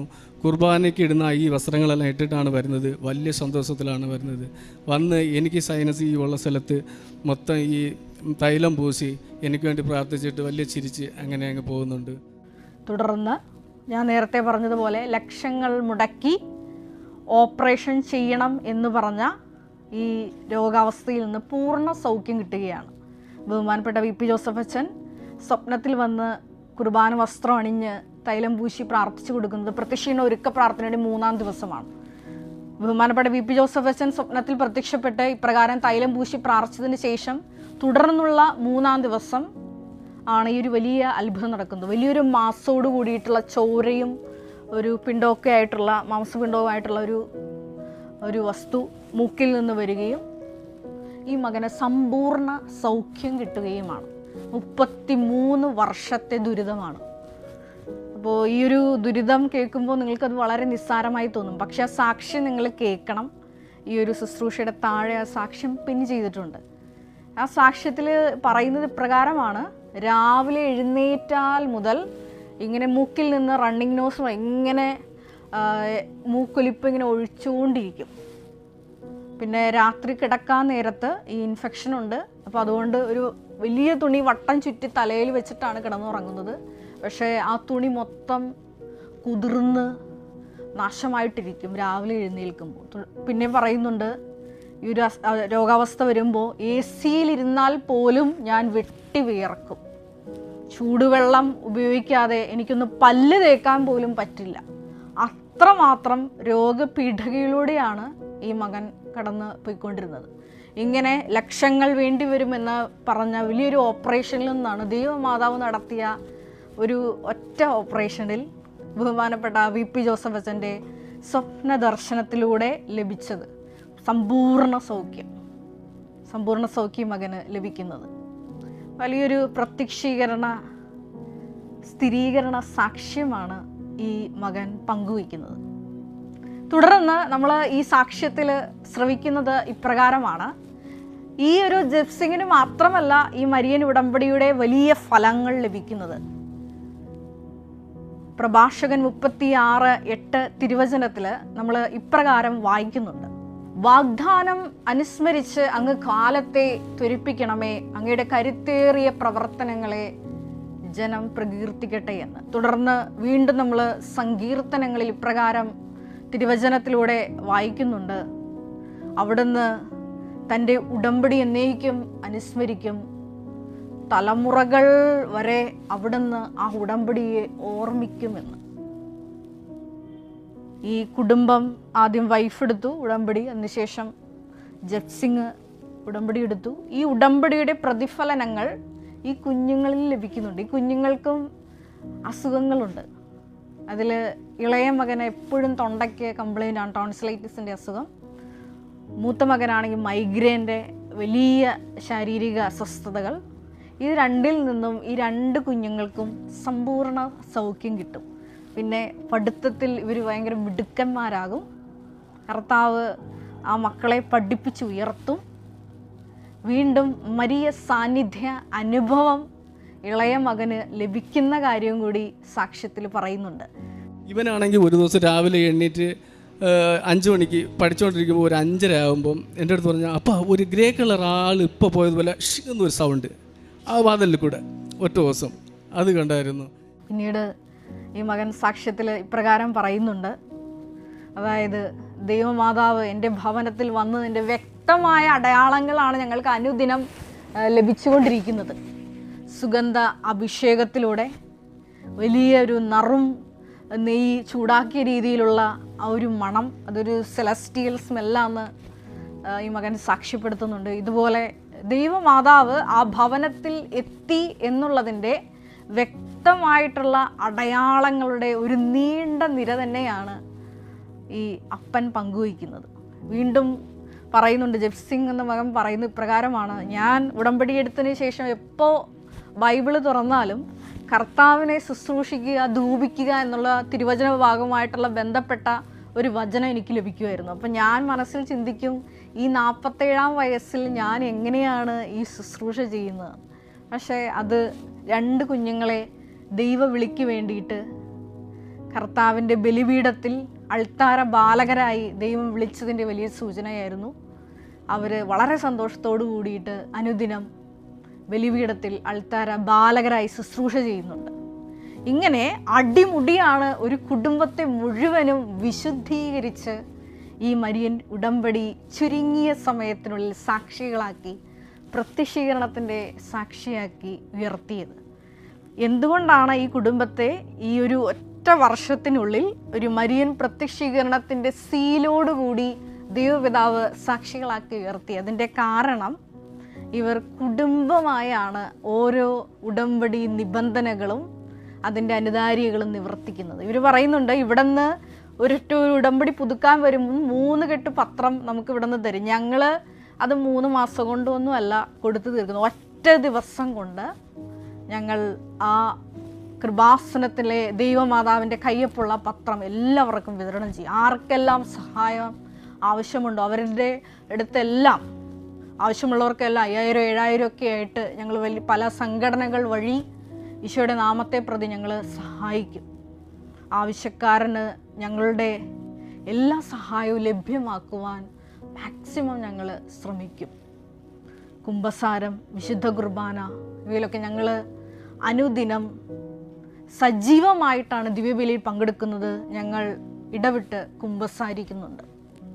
പ്രകാരം വിശുദ്ധിയുള്ളൊരു ജീവിതം നയിച്ചപ്പോഴാണ് ഈ കുടുംബത്തിൽ ദൈവം സന്ദർശിക്കാൻ, ദൈവമാതാവ് സന്ദർശിക്കുവാൻ, ക്രിസ്തുവിൻ്റെ പ്രതിപുരുഷനായ പുരോഹിതനായ കൃപാസനം മരിയൻ പ്രത്യക്ഷീകരണം നേരിട്ട് കണ്ട ബഹുമാനപ്പെട്ട VP ജോസഫ് അച്ഛൻ അടക്കം ആ ഭവനത്തിൽ സന്ദർശനം നടത്തിയത് സ്വപ്ന ദർശനത്തിലൂടെ. ഈ ഒരു മരിയൻ ഉടമ്പടി സാക്ഷ്യം നമ്മൾ പ്രത്യേകമായിട്ടൊന്ന് ധ്യാനിക്കുമ്പോൾ നമുക്ക് പ്രത്യേകമായിട്ട് പുറപ്പാട് 33:14 തിരുവചനം ഒന്ന് ഓർമ്മിച്ചെടുക്കാം.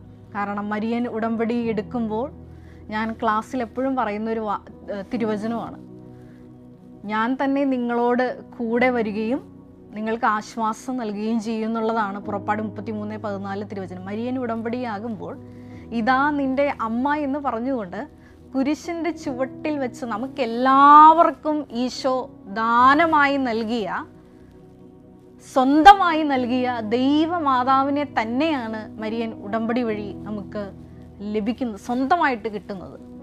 ഈ അമ്മയെ ഭവനത്തിൽ സ്വീകരിച്ച ഒരു കുടുംബത്തിൻ്റെ വലിയ സ്വർഗീയ സാക്ഷ്യമാണ് നമ്മൾ ഈ സമയം വരെ കേട്ടുകൊണ്ടിരുന്നത്.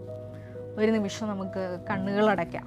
ചുരുങ്ങിയ സമയത്തിനുള്ളിൽ 33 വർഷത്തെ ദുരിതമാണ് കാലത്തെ ത്വരിപ്പിച്ച് പ്രഭാഷകൻ 36:8 ദൈവം ഈ കുടുംബത്തെ സന്ധിച്ചത്. ഞങ്ങൾ എടുത്തിരിക്കുന്ന മരിയൻ ഉടമ്പടി മേലും വലിയ സമയച്ചുരുക്കത്തിൻ്റെ ദൈവിക ഇടപെടലുണ്ടായി. എത്രയും വേഗം അൾത്താരയിൽ സാക്ഷ്യം പറയാനുള്ള കൃപ, കുടുംബമായി വന്ന് നിന്നെ മഹത്വപ്പെടുത്താനുള്ള വലിയ കൃപ ഈ കുടുംബത്തിന് ലഭിച്ചതുപോലെ ഞങ്ങളുടെ ഓരോരുത്തരുടെയും കുടുംബങ്ങളെ, ഞങ്ങളായിരിക്കുന്ന സമൂഹത്തെ ഈ മരിയൻ ഉടമ്പടി വഴി ഉയർത്തണമേ എന്ന് ഞങ്ങൾ പ്രത്യേകമായിട്ട് പ്രാർത്ഥിക്കുന്നു. അതിന് ഞങ്ങൾ എടുത്തിരിക്കുന്ന ഉടമ്പടി കൂടുതൽ തീക്ഷ്ണതയോടെ, ദൈവസ്നേഹത്തോടെ, വിശ്വസ്തയോടെ പാലിച്ച് മുന്നേറുവാനുമുള്ള അദ്വിക അഭിഷേകം ഈ ശുശ്രൂഷയിലൂടെ ഞങ്ങൾക്ക് ഓരോരുത്തർക്കും നൽകണമേ. കർത്താവായ ക്രിസ്തു വഴി ഞങ്ങൾ സമർപ്പിക്കുന്ന പ്രാർത്ഥന കേട്ടുകൊള്ളണമേ. Ave Maria.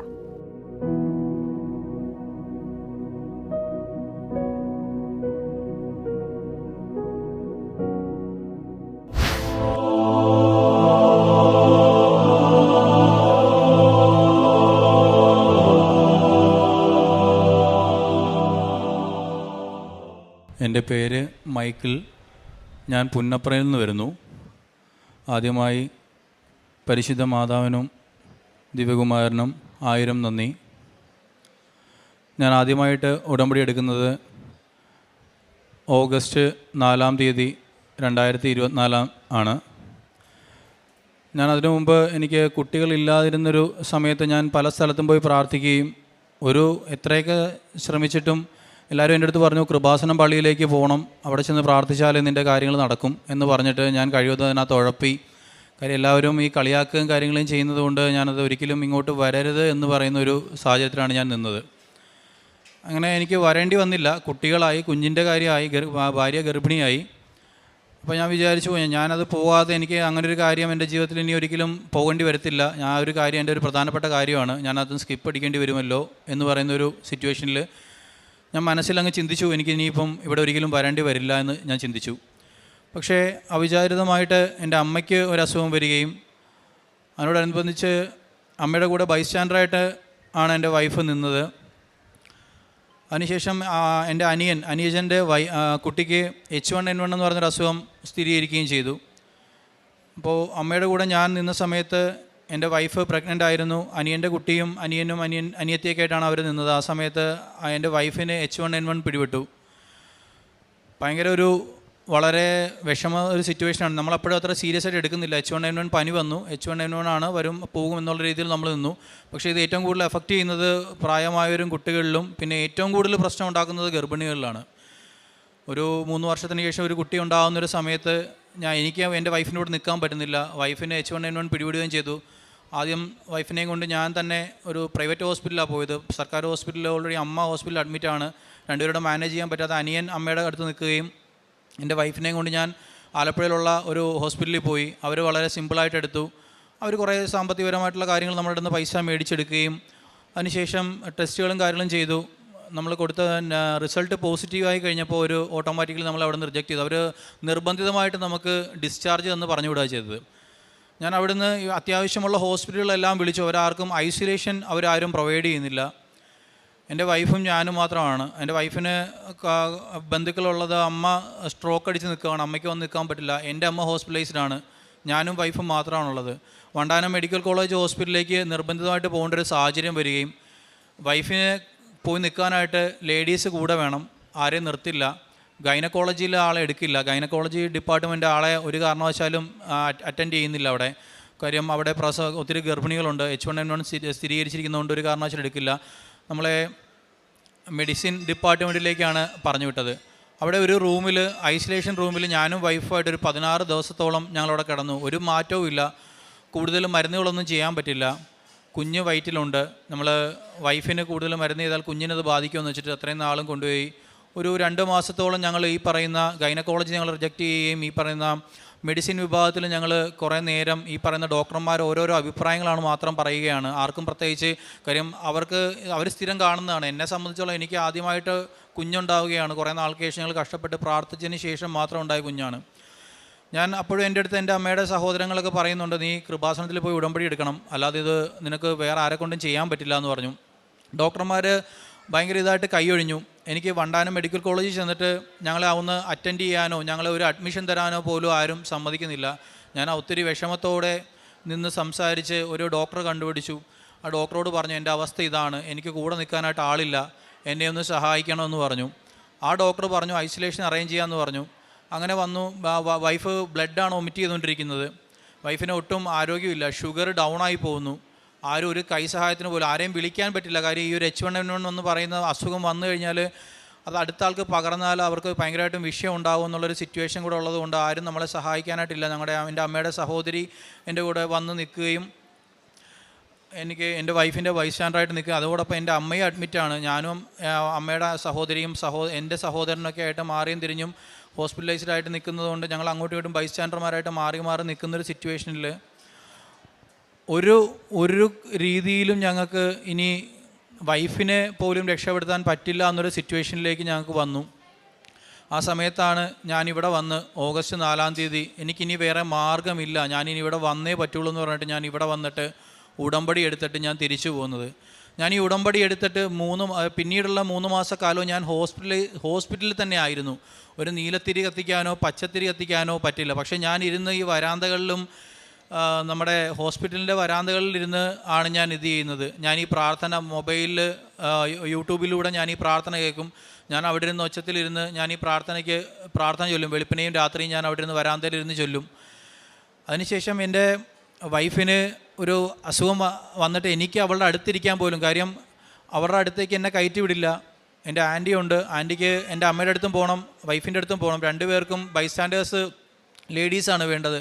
എനിക്ക് പുറത്ത് നിൽക്കാൻ മാത്രമേ പറ്റുള്ളൂ. എന്താണ് അകത്ത് സംഭവിക്കുന്നത് എന്ന് പോലും അറിയാൻ പറ്റാത്തൊരു സിറ്റുവേഷനിൽ ഞാൻ ഈ ഉടമ്പടി എടുത്തതിൻ്റെ കുറച്ച് നാൾ കഴിഞ്ഞ ശേഷം ഈ ഛർദിൽ ഭയങ്കരമായിട്ടും കൂടി ബ്ലഡ് ഛർദ്ദിക്കാൻ തുടങ്ങിയപ്പോൾ എൻ്റെ വൈഫിനെയും കൊണ്ട് മെഡിക്കൽ കോളേജിലെ ഗൈനക്കോളജി ഡിപ്പാർട്ട്മെൻറ്റിൽ ചെന്നു. അവിടെ ചെന്നപ്പോൾ അന്നാണ് ഞങ്ങൾ ഈ ഡോക്ടറെ കാണുന്നത്. അവിടുത്തെ സംഗീത മേനോൻ എന്ന് പറയുന്ന ഒരു ഗൈനക്കോളജിയിലെ ഹെഡ് ഡിപ്പാർട്ട്മെൻറ്റുള്ള ഡോക്ടറുണ്ട്. അവർ എൻ്റെ വൈഫിനെ കാണുകയും എന്നോടൊരു കാര്യം പറഞ്ഞു, നീ ഇനി പേടിക്കണ്ട, കുഞ്ഞിനെക്കുറിച്ച് നീ ചിന്തിക്കണ്ട, കാര്യം നിൻ്റെ വൈഫിൻ്റെ ചെസ്റ്റ് പല അസുഖങ്ങളായിട്ടുണ്ട്, നിനക്ക് കുഞ്ഞിനെ കിട്ടുന്നതിനെക്കുറിച്ച് ചിന്തിക്കണ്ട, നീ ഒരു കൺസെൻറ്റ് ഒപ്പിട്ട് തരിക, നമുക്ക് ആദ്യമായിട്ട് അവളുടെ അസുഖത്തിനായിട്ട് വേണ്ടിയിട്ട് എക്സ്റേ എടുക്കണം. എക്സ്റേ എടുക്കുമ്പോൾ നിൻ്റെ കുഞ്ഞിനെ അത് സാരമായിട്ട് ബാധിക്കും, നീ അതിനെക്കുറിച്ച് ചിന്തിക്കണം, നീ നിൻ്റെ വൈഫിനെ ഇത് ചെയ്യാനായിട്ട് ഇത് ചെയ്യുക. എന്നിട്ട് ആ ഡോക്ടർ കൂടിരുന്ന ഡോക്ടർമാരോടെല്ലാം ഇങ്ങനെ പറയുന്നുണ്ട്, നിങ്ങളുടെ കയ്യിലൊരു സ്റ്റെത്തില്ലേ, നിങ്ങൾക്ക് ഇതൊന്നും എടുത്ത് ചെസ്റ്റിൽ വെച്ചിട്ട് നോക്കാൻ പാടില്ലേ, അവൾക്ക് എന്താണ് സിറ്റുവേഷൻ എന്ന് പറഞ്ഞിട്ട് അവർ എൻ്റെ മാതാവ് പറഞ്ഞതനുസരിച്ചിട്ട് എൻ്റെ അത്രയും ഒരു സിറ്റുവേഷൻ, എൻ്റെ മാനസികമായിട്ട് ഞാൻ ഒത്തിരി തകർന്ന് സാമ്പത്തികമായിട്ട് ജോലി പോലും നഷ്ടപ്പെടുന്നൊരു സിറ്റുവേഷനിൽ ഞാൻ ജോലിക്ക് പോലും പോകാതെ അത്രയും നാളായിട്ട് എൻ്റെ വൈഫിന് എടുക്കുക. എൻ്റെ അമ്മ എനിക്ക് ഈ ഡോക്ടറെ കൊണ്ടു തന്നു. സംഗീത മേനോൻ എന്നാണ് ആ ഡോക്ടറുടെ പേര്. ആ ഡോക്ടർ എൻ്റെ വൈഫിനെ ഏറ്റെടുത്തിട്ട് പറഞ്ഞു, നമുക്ക് അവളെ രക്ഷപ്പെടുത്തി എടുക്കാം, ബാക്കി നീ പ്രാർത്ഥിക്കുന്ന ദൈവത്തോട് നീ പറയുക എന്ന് പറഞ്ഞു. അവരെ കാണാൻ പറ്റില്ല, അവരെ പ്രൈവറ്റായിട്ട് കാണാൻ പറ്റില്ല. ട്രിവാൻഡ്രത്താണ് അവരുടെ വീട്. അവർ താമസിക്കുന്നത് എവിടെയോ വണ്ടാനത്ത് എവിടെയോ താമസിക്കുകയാണ്. അവർക്ക് പ്രൈവറ്റായിട്ടുള്ള ഇതില്ല, നമുക്ക് അവരെ കൂടുതലായിട്ടൊന്നും കാണാൻ പറ്റില്ല. എല്ലാം എൻ്റെ അമ്മ ഏറ്റെടുത്തുകൊണ്ട് എൻ്റെ വൈഫിന് വേണ്ടി ഞാൻ ഉടമ്പടി എടുത്ത് കുറച്ച് ദിവസം കഴിഞ്ഞപ്പോൾ മരുന്നുകൾ ചെയ്തു തുടങ്ങി. ഫലത്തിലായി തുടങ്ങി. കുഞ്ഞിനെക്കുറിച്ച് അപ്പോഴും എനിക്കൊരു പ്രതീക്ഷയില്ല. രണ്ടാമത്തെ ഉടമ്പടി പുതുക്കാനായിട്ട് ഞാനിവിടെ വരുന്ന സമയത്ത് എൻ്റെ ഭാര്യ ഒത്തിരി ക്ലേശങ്ങൾ സഹിച്ചിട്ടാണെങ്കിലും ഭക്ഷണങ്ങൾ കഴിച്ചു തുടങ്ങി. അവളുടെ ഛർദിൽ മാറി എന്നല്ല, ബ്ലഡ് ഛർദ്ദിക്കുന്നത് മാറി. അതിനുശേഷം ആദ്യത്തെ ഉടമ്പടി ഞാൻ പുതുക്കി. രണ്ടാമത്തെ ഉടമ്പടി പുതുക്കുന്ന സമയം എന്ന് പറയുന്നത് ഫെബ്രുവരി 4-ാം തീയതി ആണ് ഞാൻ പുതുക്കുന്നത്. അപ്പോൾ വൈഫിന് ഏകദേശം ഡേറ്റ് അടുത്തിരിക്കുകയാണ്. എൻ്റെ വൈഫ് പ്രസവിക്കാനായിട്ട് പോകുമ്പോൾ കൂടെ നിൽക്കാൻ പോലും കുറച്ച് ആളുകൾ മാത്രമേ ഉള്ളൂ. അതൊരു വിരലെണ്ണാവുന്ന ആൾക്കാർ മാത്രമേ ഉള്ളൂ. കാര്യം എൻ്റെ അമ്മയ്ക്ക് വയ്യ, അവളുടെ അമ്മയ്ക്ക് വയ്യ. എൻ്റെ അമ്മയുടെ അനുജത്തിയാണ് ഏറ്റവും കൂടുതൽ എൻ്റെ കൂടെ നിൽക്കുകയും എൻ്റെ ഒരു അമ്മച്ചി, ആ ഒരു കസിൻ, ഒരു അമ്മച്ചി ഉണ്ടായിരുന്നു. ഇവരാണ് മാറിയും തിരിഞ്ഞും എൻ്റെ സഹോദരിയും എല്ലാം കൂടെ വന്നെന്ന് എൻ്റെ കാര്യങ്ങളെല്ലാം സഹായത്തിനായിട്ട് നിന്ന്. കുഞ്ഞിനെ കിട്ടില്ല എന്ന് പറഞ്ഞെടുത്തുനിന്ന് ഫെബ്രുവരി 4-ാം തീയതി 3.5 കിലോയുള്ള ഒരു ആൺകുഞ്ഞിനെ എൻ്റെ അമ്മ എനിക്ക് തന്ന് സഹായിക്കുകയും എൻ്റെ വൈഫിന് ഒരു പ്രശ്നങ്ങളുമില്ലാതെ വൈഫ് ആരോഗ്യവതിയായിട്ട് സിസേറിയൻ ആയിരുന്നുവെങ്കിൽ കൂടിയും ഫ്ലൂയിഡ് പൊട്ടിയിട്ട് 24 മണിക്കൂറോളം ഒന്നും ചെയ്യാതെ പ്രസവിക്കുമെന്ന് നോക്കി അവരെ വെയിറ്റ് ചെയ്തിട്ട് പോലും എൻ്റെ കുഞ്ഞിന് ഒരു പ്രശ്നങ്ങളും ഇല്ലാതെ എൻ്റെ അമ്മ എനിക്ക് തന്നു. അതോടുകൂടി എനിക്ക് ജീവിതത്തിൽ എനിക്ക് ഭയങ്കര ദേഷ്യമുള്ള ഒരാളാണ്. എനിക്കത് മനസ്സിലായി. പിന്നെ നമ്മൾ മനുഷ്യനൊന്നും ചെയ്യാൻ സാധിക്കാത്തടത്ത് മാത്രമാണ് ദൈവത്തിൻ്റെ ഇടപെടലുണ്ടാകുന്നത്. ഞാൻ ഇവിടെ വന്നതിന് ശേഷം കുറേ തിരിച്ചറിവുകൾ എനിക്കുണ്ടായി. ഇത് എൻ്റെ മനസ്സിൽ ഒത്തിരി മറ്റുള്ളവരോട് ചിലപ്പോൾ എന്തെങ്കിലും ചെറിയൊരു കാര്യം കൊണ്ട് എനിക്കിവിടെ ദേഷ്യം വരും, ഞാൻ അവരെ ചീത്ത വിളിക്കുന്നൊരു സ്വഭാവം എനിക്കുണ്ടായിരുന്നു. അതെല്ലാം ഞാൻ പൂർണ്ണമായിട്ട് മാറ്റി. ഞാനൊന്നൊരു മനുഷ്യനില്ല, അങ്ങനെ ഒരു മനുഷ്യനെ ഒന്നും ചെയ്യാൻ പറ്റത്തില്ല. ദൈവത്തിന് മാത്രമാണ് എന്തെല്ലാം ചെയ്യാൻ പറ്റുന്നത്. നമ്മൾ ഏതൊക്കെ വഴിയിലൂടെ നമ്മൾ സഞ്ചരിച്ചാലും നമ്മൾ ദൈവത്തെക്കുറിച്ച് ഓർക്കുന്ന ഒരാളാണ്. ദൈവം ദൈവത്തിൻ്റെ വഴിയിലേക്ക് നമ്മളെ കൊണ്ടുവരും, നമ്മളെ സംരക്ഷിക്കും എന്നുള്ളൊരു ഉറപ്പ് എനിക്ക് വന്നു. അതുകൂടാതെ എനിക്ക് ഈ ഒരു കുഞ്ഞിൻ്റെ കാര്യം തന്നതിന് ശേഷം ഒത്തിരി പേര് എൻ്റെ അടുത്ത് വന്നിട്ട് കാര്യങ്ങൾ, ഇത്രയും വലിയ അത്ഭുതങ്ങൾ അവർക്ക് മനസ്സിലായി. എന്താണെന്നുള്ളത് നിങ്ങൾക്ക് പറഞ്ഞാൽ എത്രത്തോളം മനസ്സിലാവുമെന്ന് അറിയില്ല ഈ ഒരു സിറ്റുവേഷൻ. പക്ഷേ എങ്കിലും എൻ്റെ അടുത്ത് വന്ന് പലരും പറഞ്ഞു, എന്നാലും 4 പേർക്ക് വേണ്ടിയിട്ട് ഞാൻ ആ കൂട്ടത്തിൽ എനിക്ക് ഓരോ പ്രാവശ്യം വരുമ്പോൾ ഞാൻ ഉടമ്പടിയിൽ അവരുടെ പേര് വെച്ച് എഴുതി വെച്ചു. അതിലൊരു 2 പേർക്ക് കൂടെ ഈ ഒരു ഉദരഫലം കിട്ടാൻ, 2 ദമ്പതികൾ കൂടെ ഉദരഫലം കിട്ടാനുള്ളൊരു സാഹചര്യം അവർക്കും ലഭിച്ചു. ശേഷം അവരും ഇവിടെ വന്ന് ഉടമ്പടി എടുക്കുകയും അവർക്ക് പല പല ആളുകൾക്കായിട്ട് അത് പറഞ്ഞു കൊടുക്കാനും, എൻ്റെ അനുഭവം ഒരുമാതിരിപ്പെട്ട ആളുകളെല്ലാം എന്നെ വിളിക്കും. ഇന്നൊരു സ്ഥലത്തൊരു സംഭവം നടക്കുന്നു എന്ന് പറയുമ്പം ഇന്നൊരാൾക്ക് ഭയങ്കര അത്ഭുതമായിട്ടുണ്ട്, അവൻ്റെ സ്വഭാവത്തിൽ ഒത്തിരി മാറ്റമുണ്ട്, അവൻ ഒത്തിരി കാര്യങ്ങളിൽ മാറ്റം വന്നിട്ടുണ്ട്. അത് ഈ ഒരു കൃപാസന മാതാവിൻ്റെ ഒരു കൃപ കൊണ്ട് മാത്രമാണ്, അവിടെ പോയത് കൊണ്ട് മാത്രമാണ് അവനത് സംഭവിച്ചിട്ടുണ്ട്. ഇന്നും എന്തെങ്കിലും കാര്യമുണ്ട് എന്നെ വിളിക്കും, ഇങ്ങനൊരു കാര്യമുണ്ടെന്ന് പ്രാർത്ഥിക്കണേ എന്ന് പറഞ്ഞ് എന്നെ വിളിക്കുന്നൊരു സിറ്റുവേഷൻ. ഞാൻ എന്തോ ഒരു വലിയൊരാളായി, ഞാൻ അമ്മയുടെ അടുത്തൊരാളായി എന്നുള്ളൊരു രീതിയിൽ എനിക്ക് ഭയങ്കരമായിട്ടൊരു ഇത് വന്നു. അതുകൂടാതെ എനിക്ക് ഞാൻ ജോലി ആ സമയത്ത് നിർത്തണമെന്ന് വിചാരിച്ചിരുന്ന ആളാണ്. ഞാനൊരു സെയിൽസ് ഫീൽഡിലാണ് വർക്ക് ചെയ്യുന്നത്. അപ്പോൾ എനിക്കത് ജോലിക്ക് പോയിട്ട് സ്ഥിരമായിട്ട് ജോലിക്ക് പോയിട്ട് കച്ചവടം നടക്കുന്നില്ല. ആ സമയത്ത് ഞാൻ ജോലിക്ക് പോകാതെ ലീവ് എടുത്തിരുന്നിട്ട് പോലും ഞാൻ മുമ്പ് വർക്ക് ചെയ്ത ആ ഒരു ബേസ് വെച്ചിട്ട് എനിക്കൊരു കച്ചവടങ്ങൾ, അതായത് നമ്മൾ വിൽക്കുന്ന വാഹനത്തിൻ്റെ പ്രൈസ് എന്ന് പറയുന്നത് 28 ലക്ഷം രൂപ മുതൽ മേളിലേക്കുള്ള ഒരു കാറോ ഒന്നുമല്ല, ഒരു കൺസ്ട്രക്ഷൻ എക്യുപ്മെൻറ്റ് സെഗ്മെൻറ്റിലുള്ള വാഹനങ്ങളാണ്. എന്നിട്ട് പോലും ഞാൻ ആ ഒരു കാലയളവിൽ ഞാൻ ജോലിക്ക് കൃത്യമായിട്ട് പോയിട്ട് ചെയ്യാൻ പറ്റാത്ത കാര്യങ്ങൾ, എനിക്ക് എൻ്റെ സാമ്പത്തിക സ്ഥിതി കറക്റ്റ് ചെയ്തുകൊണ്ട് എൻ്റെ അടുത്ത് ഇങ്ങോട്ട് ഞാൻ റിസൈൻ ചെയ്യാൻ ചെന്നപ്പോൾ എൻ്റെ അടുത്ത് നിന്ന് എൻ്റെ കമ്പനിയിൽ HR പറയുന്നു, നീ റിസൈൻ ചെയ്യേണ്ട, നിൻ്റെ സിറ്റുവേഷൻ ഇങ്ങനെയില്ല, നീ തൽക്കാലം ഇവിടെ നിൽക്ക്, കച്ചവടം ചെയ്തില്ലല്ലോ. പക്ഷേ എനിക്ക് അങ്ങനെ ഒരു ഓപ്ഷൻ തന്നതുപോലും മാതാവിൻ്റെ ഇടപെടലാണ്. അതിനുശേഷം എനിക്ക് കച്ചവടം ചെയ്യാൻ പറ്റി. ഞാനിവിടുന്ന് പിന്നെ പോയിരിക്കുന്നത്, എൻ്റെ പിന്നെ ജോലിക്ക് വേണ്ടി ഞാൻ പോയത് എനിക്ക് വന്നിരിക്കുന്ന ഓരോ വണ്ടിയും ഡെലിവറി കൊടുക്കാൻ വേണ്ടി മാത്രമാണ്.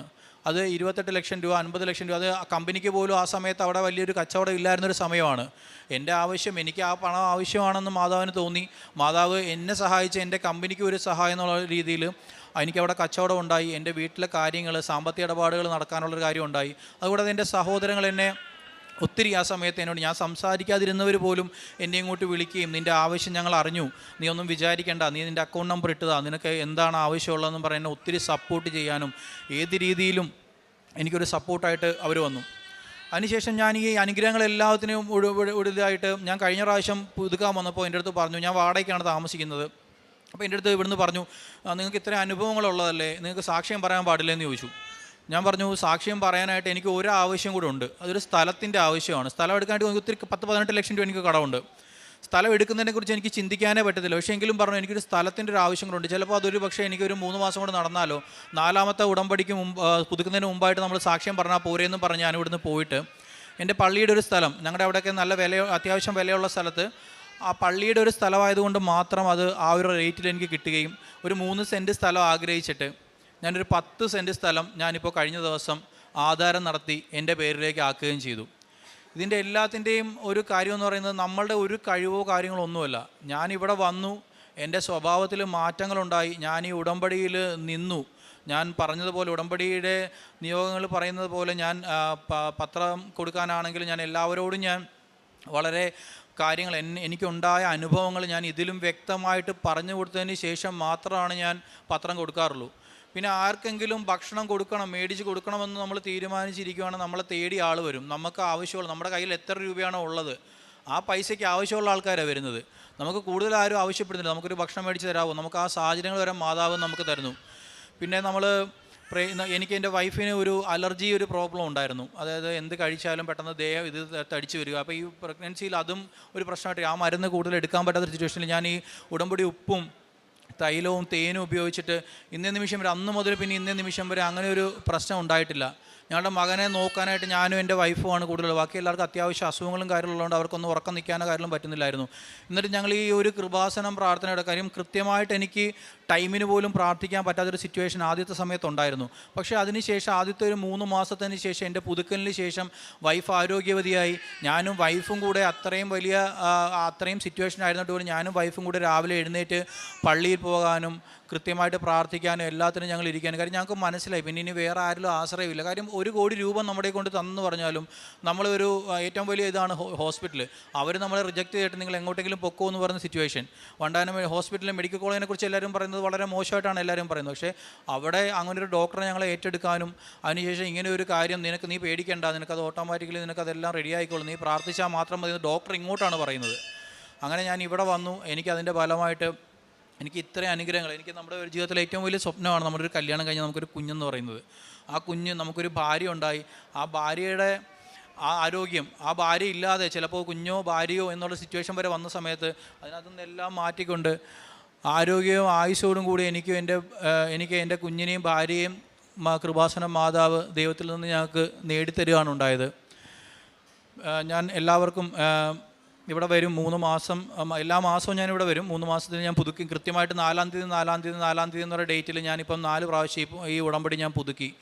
അതുകൂടാതെ കൃത്യമായി എല്ലാ മാസവും ഞാൻ വന്ന് ഉടമ്പടി പത്രം ഞാൻ മേടിച്ചിട്ട് പോയിട്ട് നമ്മൾ കൃത്യമായിട്ട് എല്ലാവരോടും കാര്യങ്ങൾ പറഞ്ഞ് ഞാൻ അവിടെ എനിക്ക് ഉണ്ടായ അനുഭവങ്ങളും നമുക്കിവിടെയുള്ള അനുഭവങ്ങളെല്ലാം പറഞ്ഞിട്ടാണ് ഞാനത് കൊടുക്കുന്നത്.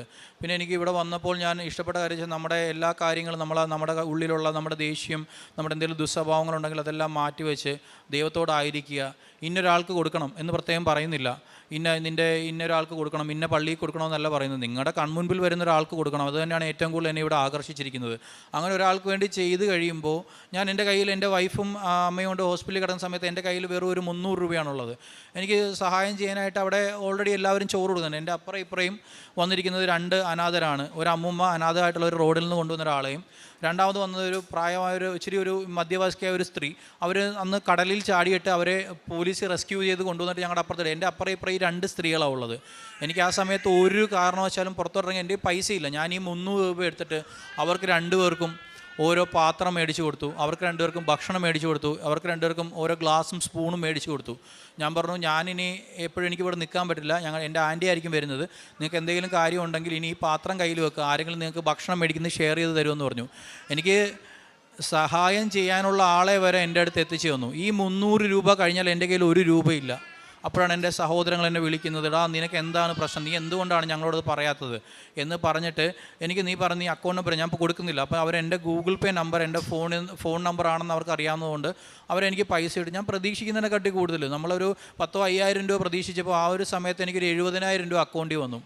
അവരത് പറഞ്ഞതെന്ന് വെച്ചാൽ ഞങ്ങൾക്ക് ഇതെല്ലാം കൂടെ തരുന്നതിന് വളരെ സിമ്പിളാണ്, നിനക്ക് എന്ത് ആവശ്യങ്ങളുണ്ടെങ്കിലും നീ പറയുക, നീ പ്രാർത്ഥിക്കുന്നതായതുകൊണ്ട് ഞങ്ങൾക്ക് വേണ്ടിയും കൂടെ കാര്യങ്ങളുണ്ട്, അതുകൂടെ നീ പ്രാർത്ഥിച്ചാൽ മാത്രം മതി, നിനക്ക് എന്തായാലും നിൻ്റെ ജീവിതത്തിൽ നല്ലത് മാത്രമേ സംഭവിക്കുകയുള്ളൂ എന്ന് പറഞ്ഞിട്ട് എൻ്റെ അടുത്ത് ഒരു നന്ദി വാക്കിന് പോലും അവർ നിൽക്കാതെ, എല്ലാവരും പുറത്തുള്ളവരാണ്, അവർ പ്രത്യേകിച്ച് വിളിക്കും, മെസ്സേജ് അയക്കും, എങ്ങനെ ഉണ്ടെന്ന് ചോദിക്കുക, അല്ല നമ്മളെന്തെങ്കിലും പറഞ്ഞാൽ അത് ശരിയാണ്, അത് കുഴപ്പമില്ല, അത് നമ്മുടെ കടമയല്ലേ എന്ന് പറയുന്ന ഒരു സിറ്റുവേഷൻ എനിക്കുണ്ടായി.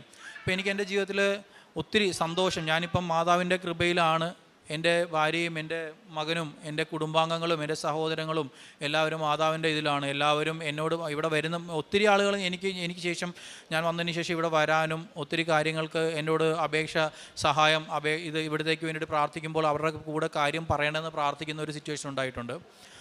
എന്തായാലും എനിക്ക് ഈ അനുഗ്രഹങ്ങൾ തന്ന മാതാവിനും ഈശോയ്ക്കും 1000 നന്ദി.